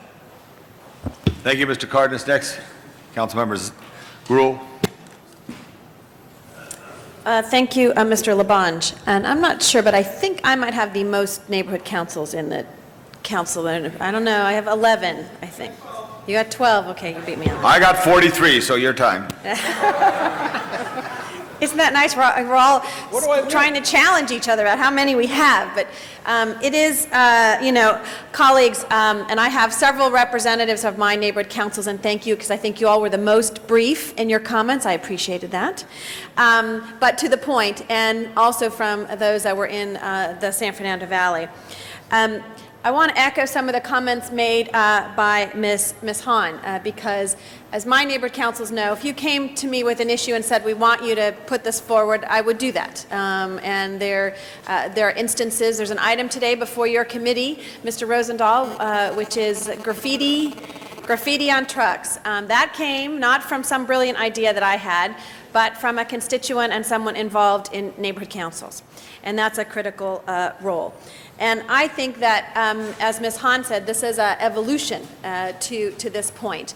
I will say, and I will challenge the neighborhood councils that are here today, because we do have community impact statements. And when you look at how many neighborhood councils haven't come forward, there aren't many. And so I want to challenge the neighborhood councils not only to initiate, but also to put on the agenda. We look at them. I know you're saying they're not there. I don't know how many we've seen, and we can ask the city clerk maybe to let us know how many have come from the neighborhood councils, because it does take initiative of the neighborhood council to say, we want to have our voice heard. And so I would challenge the neighborhood councils to not only initiate, but come out in favor or opposed to items that we already have before the city council. Colleagues, I think that, again, and I don't always agree with my neighborhood councils, most of the time, though, wouldn't you say? Sunland Tahunga that's here in North Hollywood, we do. But we do have a chance to have some dialogue. And this is not about whether or not council members that are sitting around here are responsive to their neighborhood councils. It's about setting up a system in case there is a situation where 3, 4, 5 neighborhood councils have not gotten the attention of that elected official. There are also checks and balances as far as legality of the things being suggested. I know, and Ms. Hahn and I were kind of laughing about, we might not want to go back and look at all the motions that have been introduced in this council as to their reason why they were put it forward, or if they meet the legal smell test necessarily. There will be checks and balances when that item, just like when we sign off as to a motion that has been signed by colleagues, which committee it will be forwarded to. Before there is any action on that motion, it has to go to a committee, and the committee has to have a discussion about whether, one, it is duplicative of something that already exists. If what is being suggested is illegal, the city attorney will tell us that it is illegal or improper, and there are public hearing opportunities for that in the transparent. So I'm standing, gosh, 3 minutes goes by fast, in support of this being today, and also because there is going to be a review process. I share some of the concerns that my colleagues have brought forward, that there is a potential for individuals who could usurp this opportunity and take advantage of this opportunity for not the right reasons. And so I'm hoping that it will also be an agenda item before our, as mentioned before, the 912 Commission to come back and to review that. Thank you, Ms. Gruhl. Thank you, Mr. LaBonge. I will press my button if I need to. Thank you very much. Mr. Zine. Thank you, Councilmember LaBonge. I want to thank the audience for being here. I know you all have jobs and activities and families, and you come down here and it's 1 o'clock in the afternoon, and many of you were at the committee meeting where we discussed this. I come into a real simple approach. We're either going to empower you and support you, or we're going to frustrate you and criticize you and have you dissolve. We see what's happening with the elections. That's frustration for you folks, and I understand that. We're trying to fix that. I was the one that pushed for 3, and I think that when you get your committee, your commission, your neighborhood council members, that board, together to support something, that's a task in and of itself. Then you got to go out and solicit from 2 others. To me, that's sufficient. I don't think you have to go out and solicit 5. That should be 4 others, 4 more to have a total of 5. I come from the San Fernando Valley with some of my colleagues, where secession is kind of like a hidden agenda. People still talk about, you know, are we really getting our attention? Are we really getting support? It's so long to go to City Hall. Do they pay attention? We do pay attention. We've changed a lot of things. Thanks to Councilmember Greg Smith, you can now go to the San Fernando Valley and watch us and get your comments to us, and we have a meeting there once a month in the San Fernando Valley. This council is very in tune to the communities of the vast city of Los Angeles. But when I look at this issue, to me it's very simple. We're either going to say we welcome your input or we're going to exclude it. It's either inclusion or exclusion. And if we send you the message that your elections are going to be going through a process, and every time you do something and go through a process and jump through hoops, we frustrate you to the point you say, is it worth it? You're getting no compensation, you're dedicating your time for the communities, and I've got 6 neighborhood councils, and they work well in the communities, and we support them, and we help them, we attend their meetings. But I look at this to say, it's very basic. Like Janice Hahn mentioned, she and I were both charter commissioners. When we envision neighborhood councils, we envision grassroots community people, as many of you are here today. So when it comes to either supporting you or not supporting you, I stand along with many of my colleagues to say we support what you're doing, we understand your frustration, we try to streamline it. And sure, what Councilmember Smith said, BFI tried to do something sneaky. They got caught doing that. But if BFI comes to me and asks me to introduce a motion, or goes to one of my colleagues to introduce a motion, all I have to do is get one of my colleagues to second that motion, and it goes through the process. And what you're going to do by having this happen is let us know that we're going to be supporting it, because it goes to a committee. And when it goes to committee, we decide what's going to happen with it. We have the hearing, we have the review, and then it goes there and it comes to the floor of the council, and we see what happens on the agenda at the council. Most of the time it goes through for implementation. So I have no hesitation at all standing up to say I support the 3. I was the one at the committee that we discussed 3 and 5, and I thought that if we're going to have 3, that's already a task. Why make that a larger task, more challenge to go out and get 5 when you're not getting paid to do it? You're doing it out of the goodness of your heart for the community. And many of you may want to run for political office, and if it teaches nothing else, it teaches you frustration in politics, frustration in government, bureaucracy, and red tape. And what I've tried to do with the neighborhood councils is cut the red tape and get to the issues that affect them in a positive fashion, so they can see the fruits of their labor, to say we've accomplished something, we've generated something. So whatever ideas you come up with, I think we should, I'm not done yet. Whatever ideas you come up with, I would support to carry it forward. Again, I think there are safeguards in place. And my final statement is, I'm going to vote for the 3 because I think you deserve that. Thank you. Members, I'm going to try to keep us as tight to 3 minutes now so that we could get through this. There's 19 people on the calendar. There's only 15 of us. Mr. Rosendahl. Thank you, Mr. President. It's good to see you sitting up there, Tom LaBonge. We love you. Could I ask the city attorney to stay there, and could I ask the city clerk to show up and sit next to it? And if my colleagues would allow this, I'd like to have the former general manager, Greg Nelson, come up there as well. Come on up, Greg Nelson. Okay, let me start with the city clerk. Excuse me, Mr. Rosendahl, our general manager is here at the department too, if you want to know as well. Oh, that'd be great. That person would be great too. Much. Excellent. Yeah, okay, stay at the lectern over there. Greg, stay at the lectern over there, but we'll have you as part of participation. No, I just want to be clear and correct on the whole process here. Hold my time on this bunch of questions. City clerk, what's your take on this council file issue? Explain it from your perspective. What does this mean to you? From our perspective, I mean, this is a program, obviously, that it's a policy issue for the council to determine. As with anything else, we will support the council in providing staff support for it.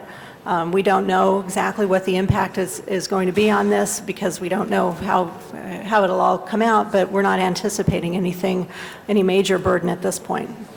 And what would the process be if this was approved? What would happen to your office? Somebody would do what?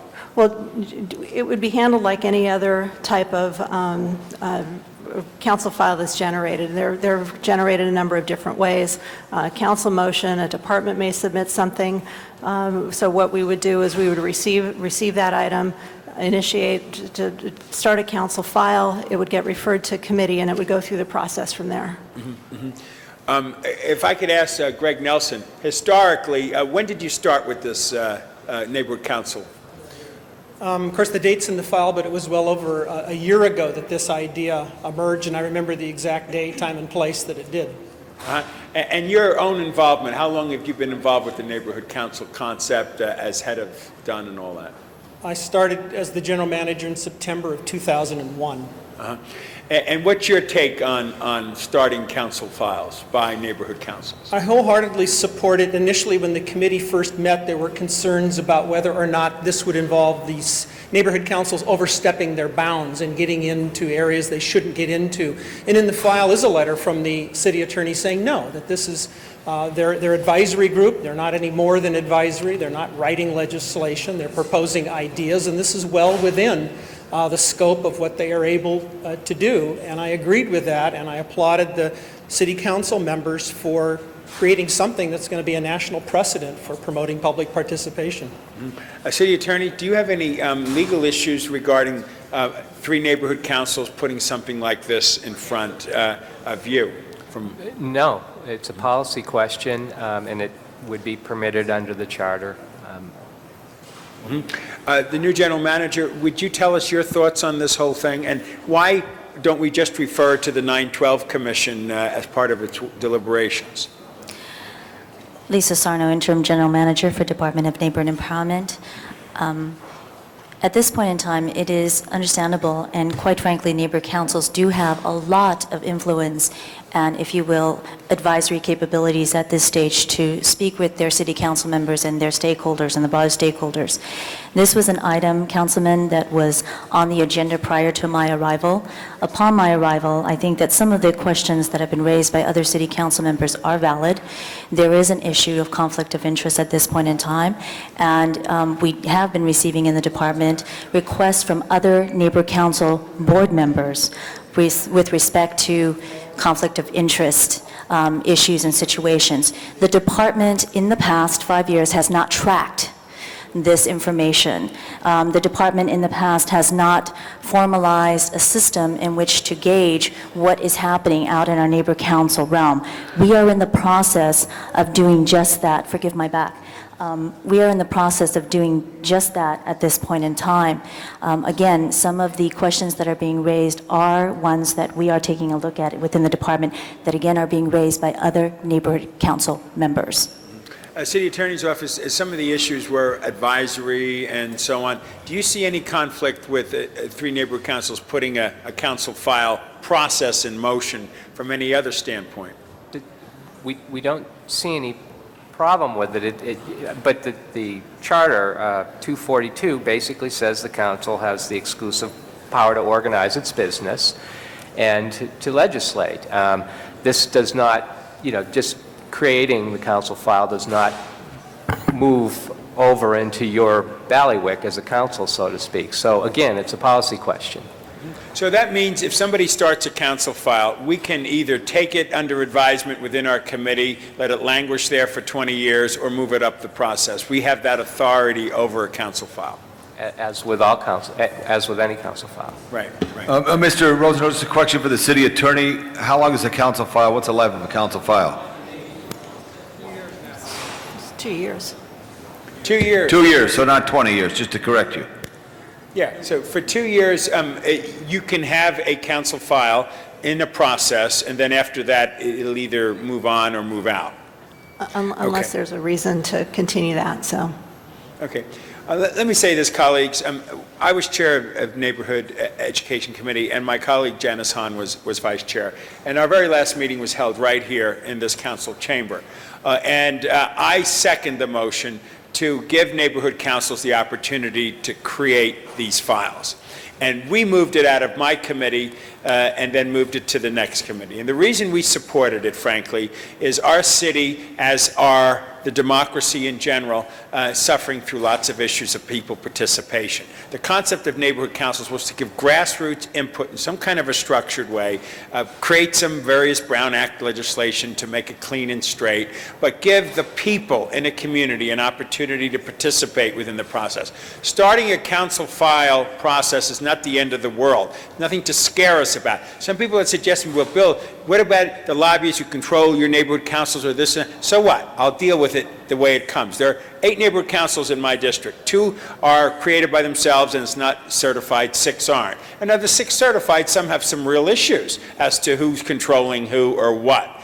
But if you give a neighborhood council a sense of empowerment, a sense of real participation, it's going to be healthier for the democracy. We are the elected. We can kill it at any point in the process, but we have to go online and say say that, we don't believe in this, or it doesn't make sense, and we leave it in our committee, or move it up the process. So I'm not afraid of that. In fact, I believe that the public should have more empowerment, should be more of the process, and eventually, if I have my way down the road, I would like neighborhood councils to work through the political process, registered voters, and have a participatory democracy within the whole transparency of an elected city council does, but that's way down the road when they go Thank you through very the much, process. Mr. Rosendahl. That's very good. Mr. Weezer, the great councilman of the 14th. Thank you very much, Mr. Labange. And, quite frankly, I walked in here haven't made up my mind on this, and this is some very good conversation. A very basic question. How do neighborhood councils currently formally advise and perform the duty of advising the council? What's the current avenue? Hold my time, please. Councilman, each neighborhood council operates differently. There's no standard across the board, and that is their determination on how they wish to interact with their city council member and/or city agencies. So it is broad-based. Taking an example, and I'll actually take Councilmember Labange's example. He recently had a meeting. He meets with them on a regular basis, and the presidents of all his neighborhood councils within his district come to the table. Updates are given, and advice, and if you will, he seeks their advice, and they have a discussion, and it's sometimes a very healthy debate. And that's how the interaction can occur. Others choose to use the existing community impact statement that is available to them, which automatically gets put on, if you will, the agendas that come before you. There is one other item, Councilman. The department is attempting at this point in time, because we have to do a better job, quite frankly. We have to do a better job in going out to those forming neighborhood councils and those that have not participated in this process and make sure that they understand and that they are informed on how they can engage. So there is no formal process right now. It's pretty informal as to how they interact. And it's not really with the council as a whole, but it's with each, with the council person which they exist in that district. And so there's nothing in the charter or otherwise that would say this is the way that you would advise a councilor and perform your duty. There's no link yet as to how that function is performed. That correct? would be correct. Okay, and in your opinion, or the opinion of the former general manager, if we have 3 neighborhood councils creating a file, how many do you predict will be created? Any forecasting done? I believe that the city clerk, I think we can gauge that, there's an understanding that in the past who has been, if you will, forwarding community impact statements, and I believe it was one neighborhood council that has put in the most. That's right. With regard to the community impact statements, we've probably received around 100 or so since the program was started. There's one in particular that generates quite a few. If the question is do we know how many files this type of thing would generate? We don't know that. However, Councilman, again, I need to put forth, it is my belief as the individual who is within the department at this point in time that we need to go out and inform the broader neighborhood council system and some of our new incoming board members that have just recently been elected that the community impact statements exist and is available to them. And a file is just going to be created. I think something that Mr. Rosenthal was saying is that it's going to be up to each of the chairs to either agendize or move on that item or not. Is that accurate? It's a file. There's no other procedure to say the council has to act upon that. I would look to our city clerk to answer that Any question. council file that's referred to a committee, it's up to the committee chair to determine when that's agendized. And so the committee chair has a good bit of control over that. And how did I was in purview to the committee discussions, but why 3 committees? Anybody could answer why the number? Is that what's before us today, is 3? Why 3, as opposed to 4, 5, 1? Who's the chair of the committee? Yeah, can you please hold my time? I can answer that. The CLA recommended something that was proportionate to this council, 2 15ths, a first and a seconder, which, if you do the math, would have been, I think, 12 or 13 neighborhood councils. Acknowledging that it's more difficult for neighborhood councils to get their entire board to pass something as it is for us to get a signature, I think there was a couple different proposals. Ms. Hahn her staff testified of 2 different systems, maybe one that would be 7 or 8 for citywide, and one that would be 3 for regional concerns. So if it was just something that was local, it's not that in the West Valley you necessarily are going to have somebody in San Pedro chiming in or putting it on top of their agenda. I proposed 7 initially. Mr. Zine had said 3. I was willing to compromise till 5 and stuck to 3. You know, that was still my desire, but I was willing to go forward with unanimous support on that to get it done and to move it forward here. But I think the 3 came forward from the neighborhood council specifically. But as I specified, I mean, we've had neighborhood councils, many more than 3, chime in on many different items before us. Great, thank you. And just, I mean, for me, I support participatory democracy and try to support that as much as we can. And I don't think we have a formal link yet as to how that advisement is made. And given that even in a lot of our neighborhood councils, they still need some technical support as to how they could best participate in this neighborhood council process, I would want to support them in creating that link. So I'm kind of inclined to support it. But at the same time, I think the questions raised by Mr. Councilmember Smith and others, that there are no disclosure or other ethical procedures in place to prevent the type of disclosures or for the public to see what is influencing not so much a decision, but influencing raising an issue to the level of having the council debate it. That is a real concern, and so at the same time, I'm thinking that, I want to support this, we need in place some assurances that those types of concerns can be dealt with. Any thoughts on that to our general manager? There are, if you will, valid concerns around the conflict of interest. I think that's something that our 912 Commission is also reviewing. And again, we have internally, we are putting in the infrastructure to track exactly what the conflict of interest complaints or if you will, grievances, how many are actually coming in. And they do revolve around the use of the city seal, the use of if you will, neighborhood council members and the planning committees. Those are real. Though we are receiving grievances of that nature. Great, thank you. Thank you, Mr. Weezar. Ms. Perry. Thank you very much, Mr. Chair, and I've just finished having a splendid conversation with Mr. Westwater, and I had expressed my surprise that he felt that he had difficulty communicating, as I can say, some of the women behind me spend enormous amounts of time communicating with him, both telephonically and by email, and it's always a pleasure to see him. And as for my colleague to my left, the difference between a neighborhood council member and us as elected officials is a Form 460, and I think that's a critical difference. I've highlighted some of the issues that have gone on in my district, and while I believe that, and I'm optimistic that the department will provide far greater technical support to the implementation operation of neighborhood councils. I've mentioned to you before issues such as misappropriation of money to purchase paint for political purposes, misappropriation of money to purchase T-shirts for political lobbying. As recently as last weekend, one of my field deputies went to a neighborhood council where it was posted, the notice was posted, went to the location where it was to be held. Of course, it was not there. Went to the second location where it was to allegedly be held, and it was not there. And then the third location where she went to the president's house, and there were some people there. And, you know, we keep having problems like that.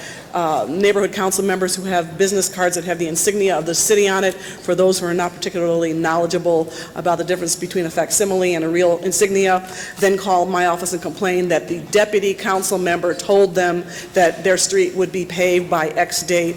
And, you know, we routinely report these complaints and try to continue to educate people on what the council office does and what a neighborhood council can do. But again, the situation is murky. There's many pathways to communicating with your elected official. Now, as recently as this morning, I received a nice visit from Principal Carbino and 6 students from Santee Education Complex, Santee High School. They have written letters, and while they these letters can be a good starting point for communication, not only for teaching the kids about the political process and breaking it down for them. This is what the city can do. This is what your own LAUSD a board member and police officers can do. This is what we can do on the outside of your campus. This is what we can do to start after-school programs. I see these as a good opportunity for us to communicate, for us to learn, and I'm sure that most of my colleagues spend lots and lots of time answering all their letters, emails. I know I do, and I know a lot of you do. And while the neighborhood councils are one pathway to participatory democracy, there are many pathways which I think we need to respect. My district has a long-standing history of a very committed block club, a network of block clubs that have gone on since Gilbert Lindsay was a council member and have continued to thrive and to grow. Church groups, community-based organizations, social service providers, and just plain old folks, anybody who wants to communicate and participate. And I often, like I will with these letters, take them to heart, look at them, look for legislative opportunities here, not only to bring the folks in and involve them, but to use this as our real-life examination of what are we doing out there? Is it working? Is it not working? This is how we do that. But at this point, I want to see what the 912 Commission is going to say, to do, to analyze, and I look forward to the opportunity to go and speak before them and talk to them about my experiences, both bad and good. Now, Mr. Westwater is an outspoken advocate on behalf of all people, and I appreciate that. And his group, D-Lank, while he's not here today on behalf of D-Lank, he's here as himself, they do a very good job. And they, in the beginning, went through a real rough period, but they have evolved into a very functional, very constructive, very deliberative group of people, and it's a pleasure to work with them. I can say the same thing for Can Do in the southern part of the district, and I look forward to a time when I can say that about all of the neighborhood councils in my district. But I'm not there yet. We have a lot of work to do. Thank you. Mr. Labange is our next speaker, then Mr. Weiss, Ms. Hahn, Mr. Smith, Ms. Gruhl, and Mr. Rosendahl. Thank you. How does this relate to land use? Hold my time on opinions that they would have. Councilman, many of our neighbor councils actually have a subcommittee or an ad hoc committee that basically hears developers. Many of our city council members do request and ask the developers to go and talk to our neighbor councils first, which is a tremendous opportunity for stakeholders to get involved prior to the development or the proposal coming before you. But how does it affect, meaning if they say I support or don't support a project, what does that create a file if they pass something? At this point in time, no. What happens is in some instances, they submit a community impact statement to the city clerk, which then shows up on your agenda. This won't deal with land use, right? Well, if they submit a community impact statement regarding a land use issue, then it could. Because I had a situation in my neighborhood where my neighbors came to my door and asked me to support them on not allowing a 3-lot development. But the neighborhood council, smile Elizabeth, okay, the neighborhood council and Jason supported the developer, okay, but they didn't support the neighborhood. Is that correct, Jason? No, most of the neighborhoods supported the developers in our public testimony. No, at the people who lived on the block. The people who lived on the block did not support it. But excuse me, Jay, excuse me. And the city attorney finally told me after being here 4 years that I am not allowed to deal with issues on my own street, which left me without clothes in my own street there, okay, which disappointed me. So the whole land use thing really concerns me. I'd like to call my chief of staff to the table, but I'm not going to, because no one knows how to do land use better than Renee Weitzer, okay? So this is something, and Ms. Sarno, I appreciate it, and I had to call you on that because my neighbors felt real bad. The people who lived next to that lot. No, don't give me that look, Jason. You know, I want to support you.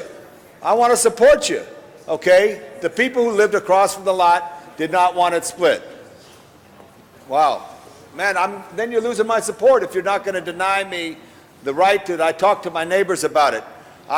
You know, Ms. Hahn, I want to support this, and I know a lot of it comes out of Silver Lake, but I'm really disappointed in trying to make this point about how you have to really listen to the people, because there's a great song by the Drifters, and the great song by the Drifters is Up on the Roof. And when all the world goes wrong, where do I go? Up on the roof. When I feel that I need to get in touch, I go out to my district and I listen to the people. And they're not all involved in neighborhood councils. They're not all involved in chamber of commerce. They're not all involved, but they're citizens who we represent. So I think it's a very important issue. I want to support this, but I want to know what steps are going to be taken that it works, because I don't want to disappoint. It was disappointing for me in that process. It was disappointing for me in that process on how it was done. So I'm going to push my button again. How much time do I got left, Mr. Garcetti? 2:25. 2:55. I'll leave Thank 2:25 in the bank. Thank you. Mr. Weiss. You left it in the bank. I've never heard that one before. I have a couple points I want to make. And first, a member of my staff is going to get a copy of the printout, but I just want you all to know, it was just reported to me, that evidently at some point recently, the Highland Park Neighborhood Council passed a resolution to support legislation that bans gay marriage. What? A neighborhood council passed a resolution to support legislation that bans gay marriage. Now, and I'll get the exact language. Everyone sit down. And what that means is that if two other neighborhood councils under this, can I ask for order in the chamber? Yes, we have the guard doing it. Can you hold my time while that's happening?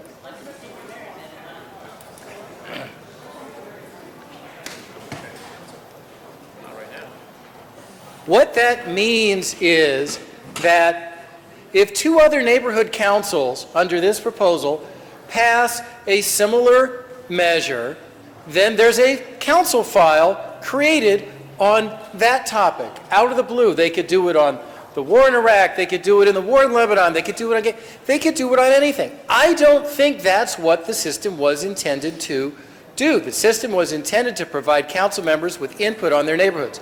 Two topics I want to raise, one with Ms. Sarno, one with Ms. Pelham. Ms. Sarno, tell me again this issue about the conflicts of interest that have been, challenges that have been raised relating to conflicts over the years. And hold my time, please.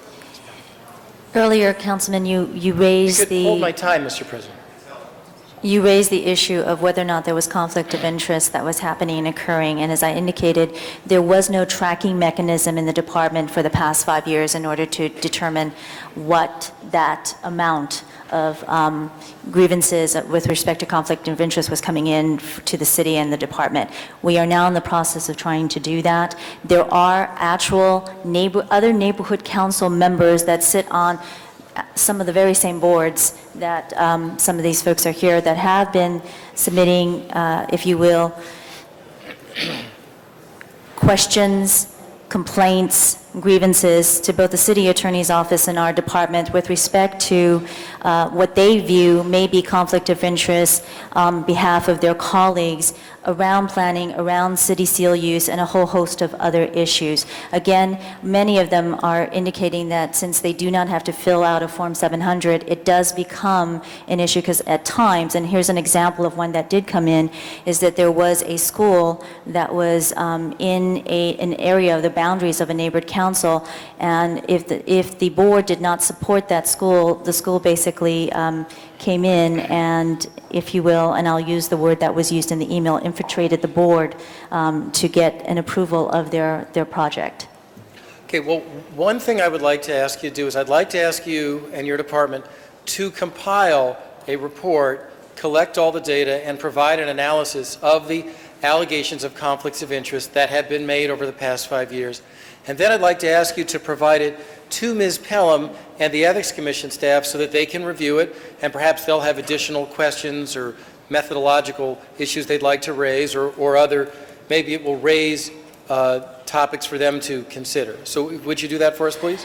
I would be more than happy to do that, Councilman. Also, we would need the assistance of our city attorney's unit because they receive a lot of those emails. So I'd like to ask that the city attorney can help the Department of Neighborhood Empowerment collect and analyze conflicts of interest issues that have arisen over the past 5 years, and then work in conjunction with the Ethics Commission because you're familiar with the sort of questions that need to be asked. Now I'd like to, thank you for doing that. Now I'd like to ask Leanne Pelham, can you tell us, provide us with a history of the Form 700 issue? Hold my time. Thank you, Councilmember. Leanne Pelham with the City Ethics Commission. The Commission, this issue first came on the Commission's radar several years ago when the Neighborhood Council process was forming. And based on advice from the City Attorney's Office in terms of the status of governing board members of neighborhood councils, it appeared that based on their decision-making authority as governing board members, that they would be subject to state conflicts of interest law as well as financial disclosure reporting, as other city officials are subject to because they make decisions or participate in making decisions that commit the government to doing certain actions or not. Subsequent to that analysis, the state law change that created some momentum to look at the question of whether the financial disclosure process made sense to the neighborhood councils as they then existed, and coupled with an exception that exists in state law that says if you are on a body that spends, I think, $70,000 or less, there is an exception that can remove you from financial disclosure filing obligations. The Commission initially recommended the disclosure requirement be applied to neighborhood council governing board members. In conversations with the committees and with this council, ultimately the council adopted applying that exception to neighborhood councils so that they currently do not have the financial disclosure requirements as you've just been discussing this morning. The Commission understood that and recognized that at the point that neighborhood councils were in their history at that point, still unique creatures of city government, and so the Commission agreed with that recommendation. They did suggest, however, that at the time that the Review Commission was created, that would be an issue worth exploring again at that time to determine what neighborhood councils were responsible for, and if their status had changed in any way, that perhaps it was time to revisit that question.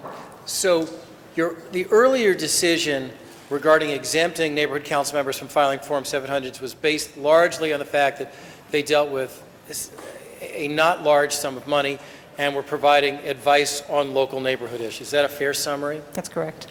If they now have the opportunity to open governmental files and essentially cause governmental actions to occur, does that potentially change the analysis as far as the Ethics Commission is concerned?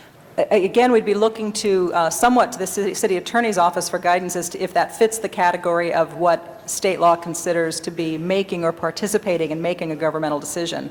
But to the extent that their authority or responsibilities have changed, it certainly increases the likelihood that, from our perspective, that transparency about decision-making is increasingly important. So it's a question that I think certainly could raise the need to look at that issue again. So let's say 3 or more neighborhood councils band together and call for a certain development project to be approved or rejected, call for the airport expansion or modernization to stop, call for a tax to go up or down. What issues does that raise as far as governmental, and then cause a city government file to be open? What issues does that raise? In terms of whether or not they need to file Form 700, it still remains a policy issue for the council to consider whether or not, because of these additional responsibilities, that they believe the exemption from filing those forms is not warranted. Sitting here today, I would have to look at it in a little bit more detail, but sitting here today, I don't think that in and of itself requires the council to change it. But does it start to look more and more like a body that is taking governmental action, or whatever your term was? I mean, clearly you're going in that direction. I'm not asking for a definitive view, but Ms. Pelham, clearly it's going in that direction. Well, obviously, the more responsibility people have to commit government to certain actions or not commit government to certain actions increases responsibility, and the notion behind personal financial disclosure of people who make government decisions or participate in making government decisions is to assure the public that those decisions are being made based on the merits and that there is transparency in those decisions on a systemic basis. Again, where that line is not clear at this point, but it raises the question. And is the Form 700 issue under consideration by the 912 Commission and or the Ethics Commission at this time? It's not currently before the Ethics Commission at this time. I did have an opportunity to meet with the 912 Commission. We didn't speak specifically on this issue. The 912 Commission itself was very supportive of applying financial disclosure requirements to their own activities. Of course, that's a separate issue. But again, it's not a specific issue that the Commission has taken up yet. I think the expectation was that we would have the chance to raise it with the 912 Commission and encourage them to take a look at whether the status of neighborhood councils has changed in any way since the time that the exception was applied. I would, and I'll sit down, I would just respectfully suggest, colleagues, that while you have a 912 Commission that is still out there doing its work and its deliberations, while you have this Form 700 issue out there and not resolved, you have the potential for neighborhood councils to weigh in on issues that are financial issues, that have economic, fiscal, or land use or zoning impacts. While you have the neighborhood department about to begin a report on conflicts of interest, which we just don't know what it's going to show and what the patterns are, and where you have the specter that is posed by the Highland Park Neighborhood Council's action, that I just do not see the urgency in proceeding forward today. All right, next speaker is Mr. Wesson, and then Ms. Hahn for a second time, Mr. Smith, Ms. Grewal, Mr. Rosen. Thank you, Mr. President and members. This is going to be for a minute a bit of a stretch, but if Tom LaBonge could use Up on the Roof by the Drifters, I think I can try to do this cooking analogy. I mean, what I get the feeling of is that we are trying to create, or when an individual is cooking their favorite dish or their stew, that you put in your ingredients and then it begins to cook, it begins to percolate. And as you taste it, you say, oh, it's not there yet. Oh, it's not there yet. Oh, it's getting there, it's getting there. But at the end of the day, it's a perfectly cooked stew and it tastes good. What I'm saying, members, really what I'm saying, given the questions that have been asked about this issue, I don't believe that it is cooked. There are too many questions and too many concerns. We have concerns where it relates to the Form 700, conflict of interest concerns, possible, I think Ms. Perry said something about misappropriations of funds, and I've been to Sacramento. I wish Tony Cardenas was here to verify it. The worst thing that you can do, and trust me, I have done it, is to legislate, and then you have to come back the next session to correct what you didn't do properly the first time because it was not cooked.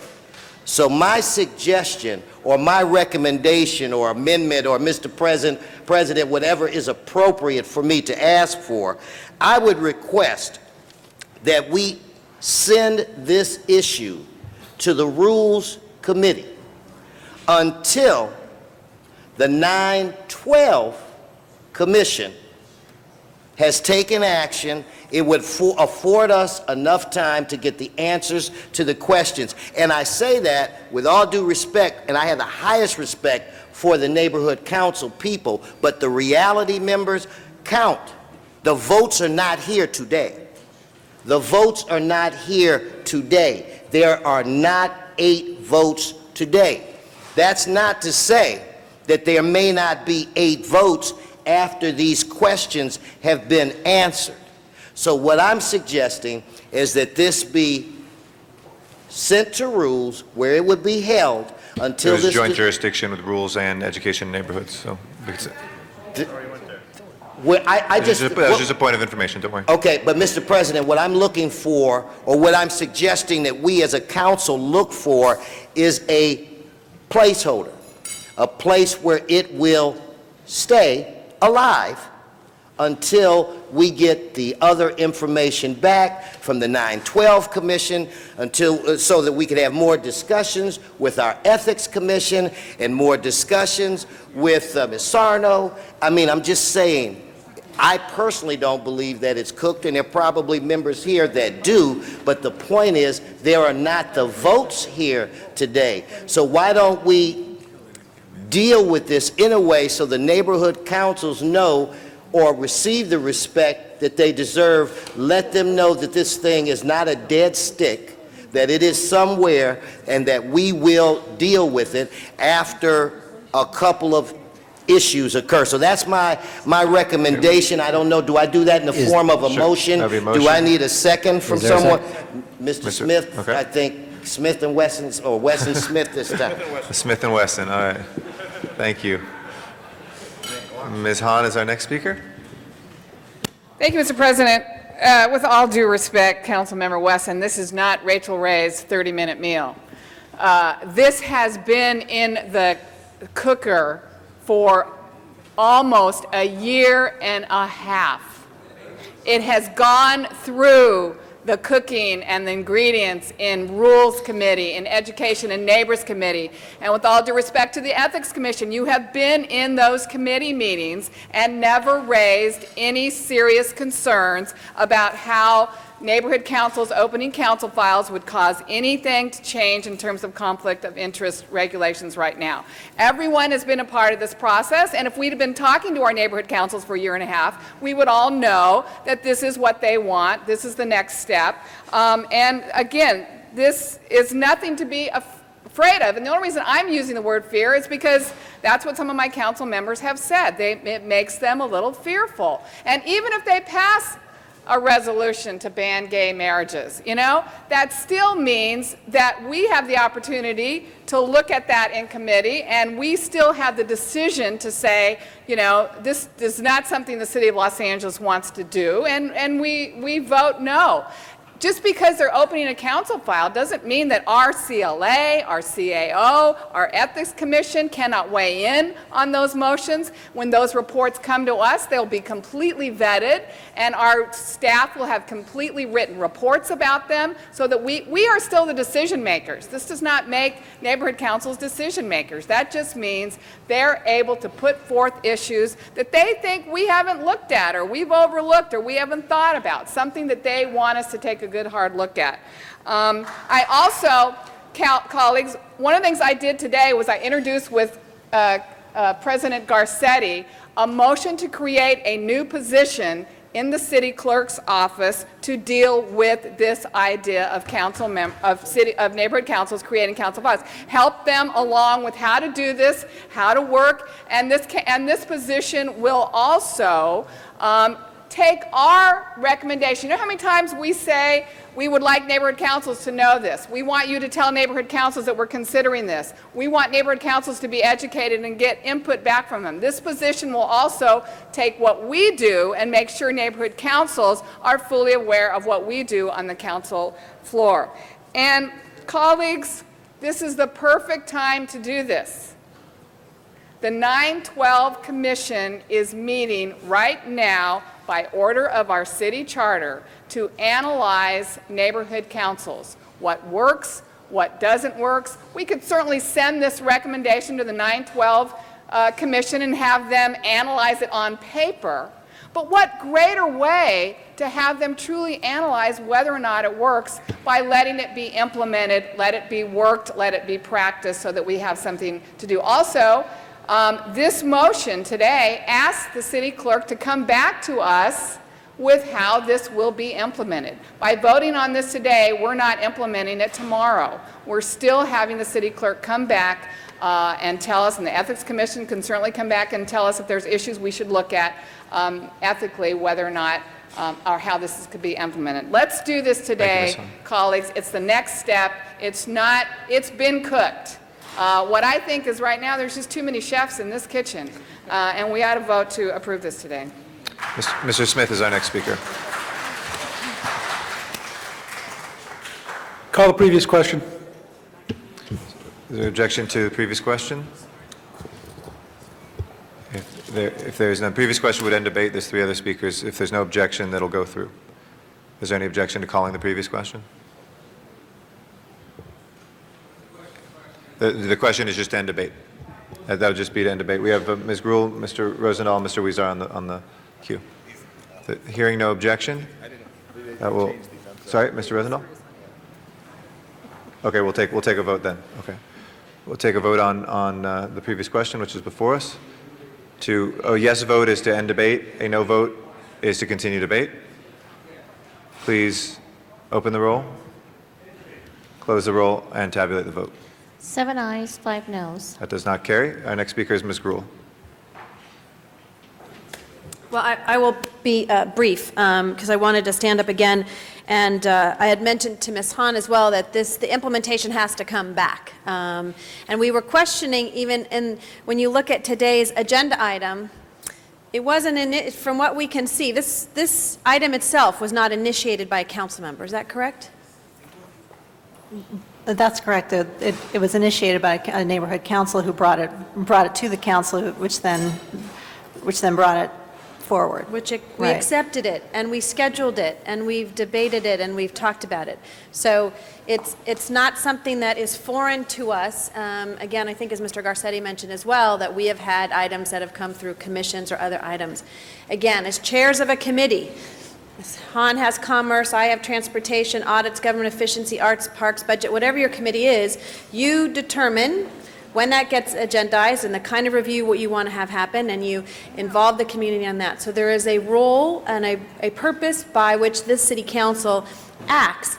But again, I think the neighborhood councils, in the transparency we want to see in the involvement, that adopting this today and coming back with the implementation, having the 912 Commission review it, is the next step that we have to take. And that's all because I had to be ended quickly. Mr. Labange was quite on in the time period of cutting me off. But just wanted to say again that I support this and hope that my colleagues will do the same today, to send a message to the neighborhood councils that they do matter, that, again, we may not always agree, but democracy is about having that transparency, and the charter was adopted by the people saying that there should be a neighborhood council system, that it advised us. This is just that next step. Mr. Rosendahl is our next speaker. Let's try to figure out how to say this. Too many cooks spoil the broth, or whatever the story was on cooking the meal. Bottom line is this. If you are afraid to share power, if you're afraid to let this process develop and mature, then vote no. If you're willing to give it a chance to experiment with it, to see how it works, use your power as a committee chair to either leave it in committee or take it out of committee, you let it happen.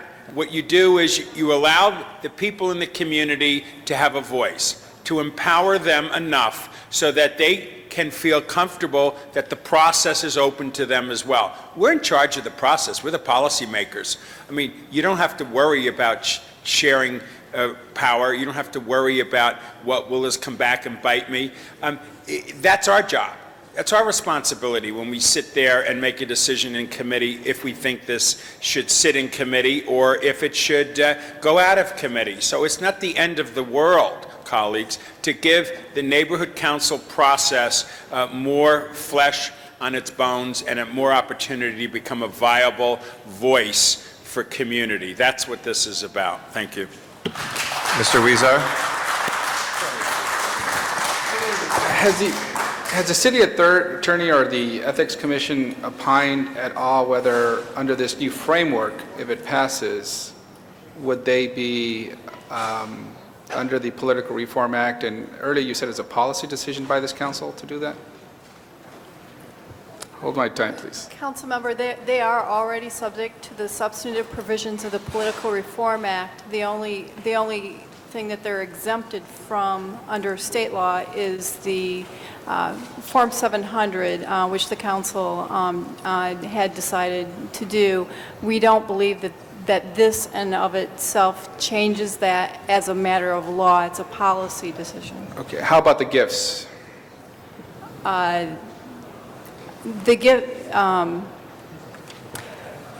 The issue of whether or not they are subject to, the neighborhood council members are not subject to the limits on gifts to them. However, when they receive a certain amount of gifts, they are still subject to the disqualification rules. If and when the council decides that they should file Form 700, they would be subject to the gift limits. So the only issue is Form 700. Is that what you're saying? That, as I understand it, that's the main issue that's being discussed here.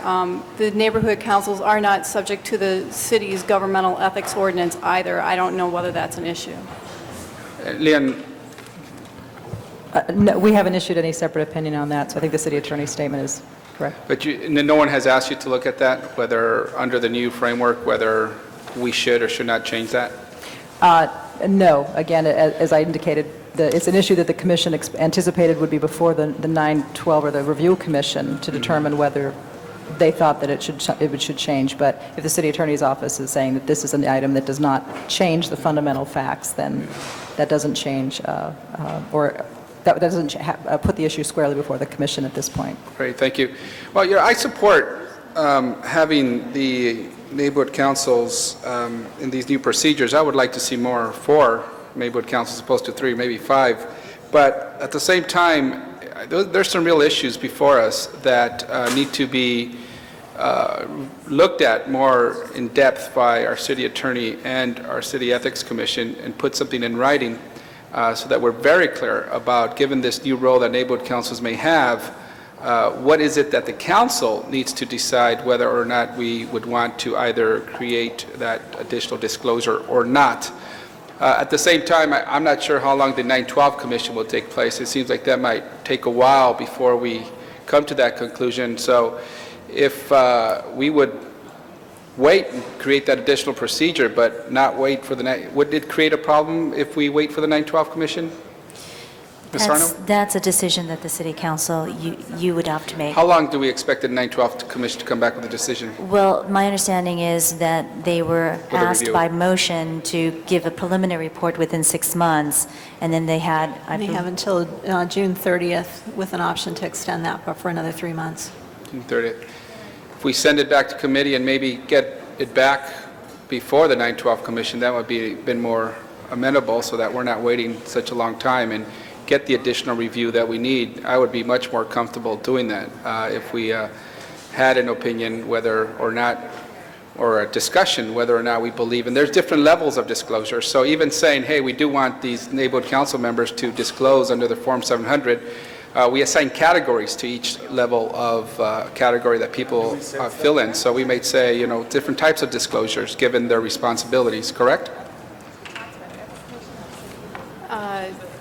Actually, Councilmember, we had originally drafted disclosure categories for the neighborhood councils you at did? the time that we thought that they would be filing. So, and when we decide that they are subject to the state law requirement, we don't have very much discretion in determining that they are subject, what levels of disclosure that they're subject to. Either way, under this new framework, I think we still need to have that discussion again, and it seems like it hasn't happened. But I would argue that we probably do send it to committee, but not wait for the 9/12 commission, because it seems like that's going to be a long way from now. And even then, I wouldn't want to appear that we're usurping the 9/12's directions. But I would think that's a better safeguard if we get that back to us sooner than when the 9/12 commission finishes. Thank you. Mr. Labange, and then Mr. Zine, Mr. Smith, and Ms. Hahn. All right, thank you very much. Members, and Ms. Arnold, thank you for your comments. I think it's important, I think what Mr. Rosendahl said earlier about this issue here. I have, I think, 12 neighborhood councils from Greater Griffith Park to Silver Lake to Central Hollywood, United Hollywood, Hollywood Hills West, et cetera, all these neighborhood councils, which is good. And I don't mind it. I understand what some people are saying, but I want to push this along to get people involved, and we correct it. And I think the most important thing is the help that the clerk's office could give in guidance on this. Because I felt long before neighborhood councils, the most important thing was if there be a desk, as Ms. Hahn just suggested, at the clerk's office that directs people, kind of like to help them. Because what I want from neighborhood councils is what great Hollywood directors do, Leanne Pelham. Those directors of photography, they look and they say, this is what I want for my neighborhood. And they frame it, and they call the gaffer, and they have the gaffer light it, and boom, they call action. And that's what people want. So with that in mind, I'm going to stand to support it. I don't think it's going to hurt us. I think it's going to help the people of Los Angeles and all the way down. And I think there has to, this is just the neighborhood councils, but also the integration of all participatory democracy of our park advisory groups, our parks, our friends of the libraries, the police advisory boards. All these things at one point should try to integrate so that they can mesh and give us a better taste of what the city wants. And I do love the Drifters, Mr. Wesson, and I do believe in that song, and I do believe whenever I'm down in City Hall, I go out to my district and I find somebody who tells me what they need, and I try to help them, or I find somebody who I or my staff have helped or someone for the city has helped, and it makes me feel good. So I don't have to go to the top of the roof. Thank you. Mr. Zion. Thank you, Mr. President. If we don't pass this today, I'm asking for the clerk or the city attorney to give some direction. I support this. I'd like to see it passed today. I don't want to see it die. And if we don't have the votes to pass it, options that we have to keep it alive. If it doesn't pass today, then it would carry over to Friday by Rule 53 unless the council moves to receive and file it. Or if it doesn't pass today under Rule 53, council could continue the matter past Friday to September. Okay, the concern I have, and I have And also, the fourth option is what the motion Mr. Wesson made as well. It goes back to committee. Right. Well, I want to see it, I don't want to see it die. Whether, hopefully we could pass it, but if we can't pass it, for the people who are here at 5 minutes to 2, and those that are supporting of this, the neighborhood councils, and I've received a number of emails from neighborhood council members who can't be here, encouraging us to support this. I just want to make sure that the course of action, I don't want to delay it, but I don't want to see it die for lack of motion by this council taking aggressive action with it and moving it. So if it's going to go back to committee, and I serve on that committee with Council President Garcetti and Council Member Alex Padilla, we take the vote, and that's where it goes. But again, I don't want to see it, along with some of my colleagues, I want to see this pass. If we take an up and down vote and it dies, and it comes back Friday, some of us will not be here on Friday, and then we're in recess for a couple of weeks. So I'm just trying to survey the territory to see where we are with it. And I know we can't take a straw vote, but I just don't want to see this thing go receive and file. Well, if that's the only recourse, if we don't have enough yes votes, then so it doesn't go down the path of receive and file and then have to be resurrected down the road in months or years, I would think that would be the best course. Again, if we don't have enough support here in the council, there's 12 of us today, and counting around and listening to the comments, I don't know if we really have enough votes to have it passed today. So I would support sending it to committee to keep it alive so it doesn't end up going to receive and file and into the pit. Thank you. Thank you. Mr. Smith is our next speaker, then Ms. Hahn. Thank you. Since I didn't get to speak last time, I'm going to take advantage of this time. First of all, I really resent the implication that was made just now by one of my colleagues that somehow I'm afraid to give up power. I didn't stand up here and say I'm opposed to this. I said I have some concerns about how it's written. And to make that implication is so wrong and unfair. Not one person has stood up here today and said, this is a stupid idea, we shouldn't do it. Everybody said there's some real issues about how it's being done, whether it's baked or not, that analogy. There are those of us that think it's not ready yet. And I think there's some real issues. And when my general manager of our ethics department sits here and says, we haven't looked at some of these issues yet, and we need to look at that. An independent general manager, by the way, who doesn't take orders from the city council, says we need to look at that. Those are issues that haven't been resolved. I think that says the message that it's not fully cooked yet. And that's all we've asked for today, as we take time and do this in a good public policy venue where we vet all the issues and bring back a Cadillac instead of a Yugo. Because right now we got a Yugo. And I think we need to do this right. If we're going to do it, let's do it right, and let's be proper about it. I brought to this council a year ago the fact that there was an attempt to pervert the neighborhood council system by the people who run Sunshine Canyon. And there's been other attempts since then by lobbyists to pervert the neighborhood council system. It has to be open, it has to be easily followed, and everybody has to know what's coming to this council is done as a policy idea, not as a special interest movement. And that's all we are asking. And if those of you who think we're afraid to lose power, then go ahead and say whatever you want. I'm afraid that we're going to pervert the council's integrity by letting things in here that are driven by special interest. And that's my biggest concern. So if you want to say I'm afraid to lose power, then I'm afraid to lose power, because that's power I don't want to give up, power to the special interest. Ms. Hahn. Thank you. And just to clear up a couple points, one, you wanted to know how the three neighborhood councils were selected to sign on to this. That was brought forth by our Citizens Commission appointed by the mayor. The Board of Neighborhood Commissioners came forth with that 3 council member recommendation. The other thing, Councilmember Smith, just to know, we actually do have an ordinance that we adopted that said that anytime a neighborhood council was lobbied, it had to be disclosed. If there is written material that's being passed around, we adopted that ordinance to address that issue. And your anger should be at special interests, not at neighborhood councils. You should be angry at BFI, not the neighborhood councils. And it's ironic because I think neighborhood councils, part of what we envisioned on the charter reform was that they would actually counteract special interests.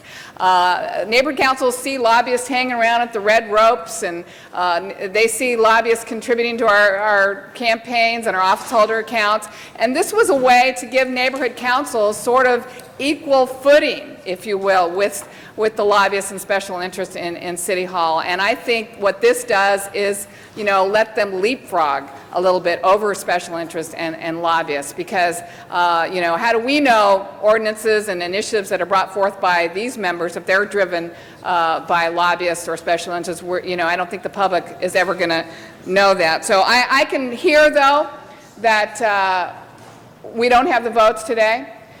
So I guess the best way to keep this alive is to agree to send it back to our committees, which is where it already has been, and where Ethics Commission has been in those meetings and sat through those and did not raise issues. But if you want to raise them now, then that's fine, and we'll vet this. But I would ask that we, as a body, ask the 912 Commission to take a good hard look at this idea of neighborhood councils bringing forth council files and take a look at it and give us a recommendation on whether or not they think it has issues or concerns or merits, and maybe that's the way we do. I will reprimand the city clerk a little bit, though. Part of what we did was these community impact statements. And we said that neighborhood councils would have an opportunity to be printed on our agendas, that they would have a voice on our desks, that after the agenda item, it would say whether or not neighborhood councils advised us of how they wanted us to vote. Today is a good example of our agenda having one neighborhood council impact statement from Wilmington, which is fine. I think it's one of the better neighborhood councils. But 24 submitted impact statements for this agenda item, and the city clerk took it upon themselves to print one and then let us know that if we wanted to look further, we could go online. That was not the spirit of community impact statements. And I think from now, every community impact statement that is submitted to us ought to be on our agenda so that we know loud and clear the voices that are coming from our neighborhoods. There are no other speakers on our speakers queue. We have a couple motions before us. The first one in precedence would be the motion made by Mr. Weston, seconded by Mr. Smith, to refer back to the committees, Education, Neighborhoods, and Rules and Elections, this council file. That would take precedence first. So can we please open the roll on referral? The vote is to refer back to the committees this item. Any other questions before we vote? Mr. Weezer? Full motion was to send back to committee or to wait for the 912 Commission? It was just to send back to committee, right, Mr. Weston? We have a friendly amendment on that we actually hold it in our committees and ask the 912 Commission to take a look at this. Sure. Fine. Okay, that's accepted. What does that mean? It means that it would both be sent to committee and also referred. It would be referred back to committee. It would be referred to the 912 Commission as well. Yeah. Is there any, I would just want to make sure that this gets dealt with and that it doesn't stay out there too long. I don't know if, so it's up to the 912 Commission as to when they act. For the 912 Commission, it would be. Yes. And the committee chairs as to when they would agendize it. Okay? Okay, please open the roll on the referral, close the roll, and tabulate the vote. 11 ayes, 1 no. Okay, that passes. Thank you. Next item of business. Mr. President, that would conclude the items on the special meeting. Okay. You can return to the regular agenda, please. And President, could you explain just what happened so those who are in the audience It was sent, we took this, and for further consideration, it's being sent back to Education, Neighborhoods, and our Rules and Elections Committees, and it will also be referred to the 912 Commission, excuse me. Next item, please. Mr. President, that would leave the closed session items. Okay, before we go into closed session, we'd like to ask on public comment, first on items 41 and 42, to take public testimony before we go into closed session. We have one card on 42. Why don't we start there, and then we'll come back to 41, which I know is a little bit longer. Laura Brill is here. Welcome, Ms. Brill, and thank you for your patience. 2 minutes, please. Thank you, President Garcetti, members of the council. Laura Brill, I'm an attorney with Irell & Manella in Los Angeles, and I represent CBS Outdoor Incorporated and Clear Channel Outdoor, who are two companies that have long-standing ties to the city of Los Angeles and a strong commitment to the highest standards in outdoor advertising. We have been in litigation against the city of Los Angeles for 4 years, challenging the off-site sign inspection program that the city instituted in 2002. We've been trying valiantly to work with the city attorney's office for 3 of those years to settle the lawsuit. We believe we have an excellent settlement that achieves for the city all of the fundamental goals of the off-site sign inspection program, and that resolves the concerns that led to the litigation. Under the settlement, the sign companies would pay for billboard inspections and would voluntarily take down 3% of their existing structures, of their basic business asset. There are questions that we understand arose from some of the members that I wanted to address briefly. One related to lighting issues on modernizations that are provided for under the settlements, and we have examples showing that those impacts will not have negative impacts on the city. There will be no flashing lights on any of the modernizations, and there will be only static images on all of the modernizations. I also want to talk about digital images that are changeable from a remote location. These have the ability to provide substantial public safety benefits because you can change them immediately in the event of the need to get out important public safety information. So they have great advantages for advertisers as well as for the city. And I have some examples that I could hand to the... Sure, if you hand those to the Sergeant at Arms, we'll make sure to circulate those around. And thank you for that testimony. Thank you. We will suspend item 42 and now go to item 41. I'd like to welcome very patient Pat McCosker and Thomas Bell to come speak to the council as well. And thank you, Council President, members of the council. Actually, we went past hungry and went to tired and went out and got some coffee. But, you know, I'm going to pass on the opportunity to speak right now because I misunderstood the process. I did submit a card, but what we'd really like to be is invited back when you go into closed session, much like 3 years ago. If that's possible, I've got my two what we could do is we could have a right presentation as opposed to public comment before we go into closed session, but in closed session, I think folks want to do that. So if you'd like to do that now, we'd be going to closed session shortly. We'll turn the clock off Then right let there. me get my other coffee drinkers. Okay. And would you like the 3 of us to be up here? Or Sure, or from the podium if you don't mind, but we'll give you some time to do that, don't worry.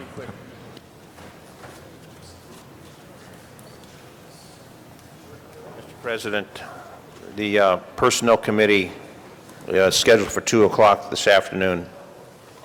It will start 15 minutes after this concludes, and it looks like this will probably conclude around 2:30, so we're looking at about 2:45 for the Personnel Committee to convene. I'm sorry, I misunderstood. Is this the process? Yeah, why don't you do it there, but we'll give you some time. So go ahead and present to the council your thoughts. Okay. All right, well, thanks. Well, the first thing we wanted to come in and say is, you know, thank you very much for having us in today and for this whole thing. I mean, you actually moved it back from last week on the agenda because a couple of us were out of town, and we appreciate that.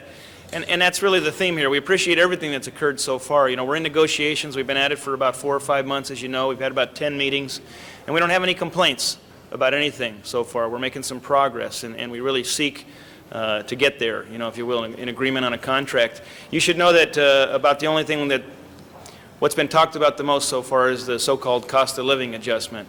You know, we came in with a position with a cost of living ask and some bonuses and so forth, and the other side of the table, the folks who we don't have any complaints about whatsoever, nothing but praise for, weren't offering anything at first, and we've made some movement both directions on the cost of living, but the other issues are mostly still on the table and haven't been, vetted yet, and we haven't had a chance. So, we're not at impasse. I guess it would be the theme here. We're not at impasse. We hope we don't get there.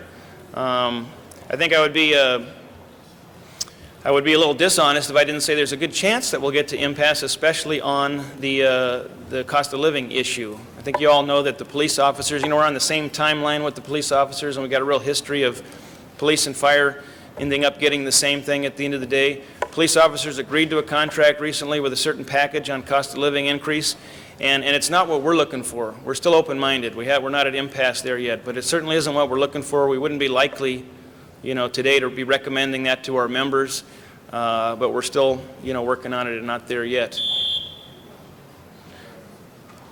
Keep going? Okay. At any rate, like I said, we'd like to go all the way through the process. We'd like to have the whole process unfold and have everything available to us that's available.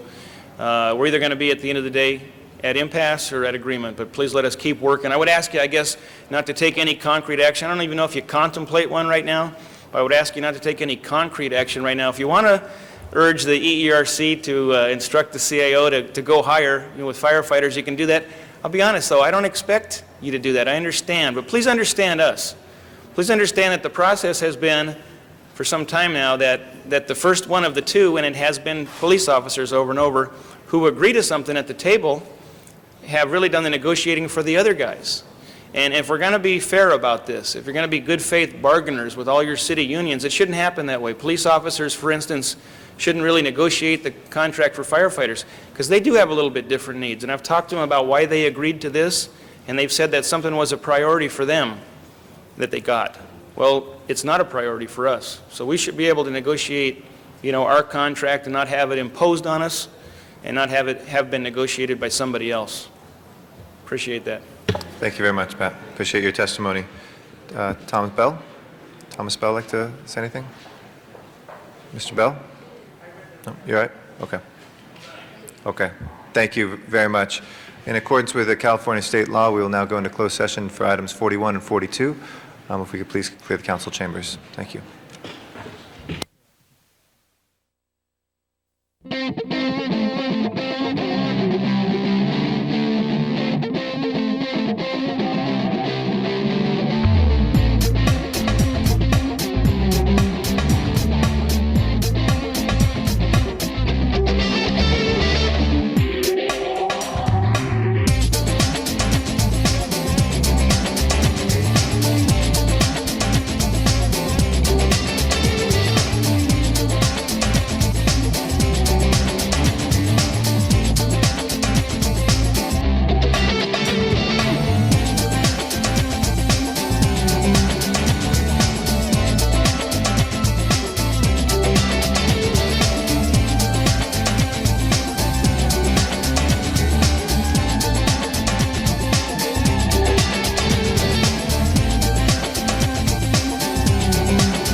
Welcome back, ladies and gentlemen, to the Los Angeles City Council.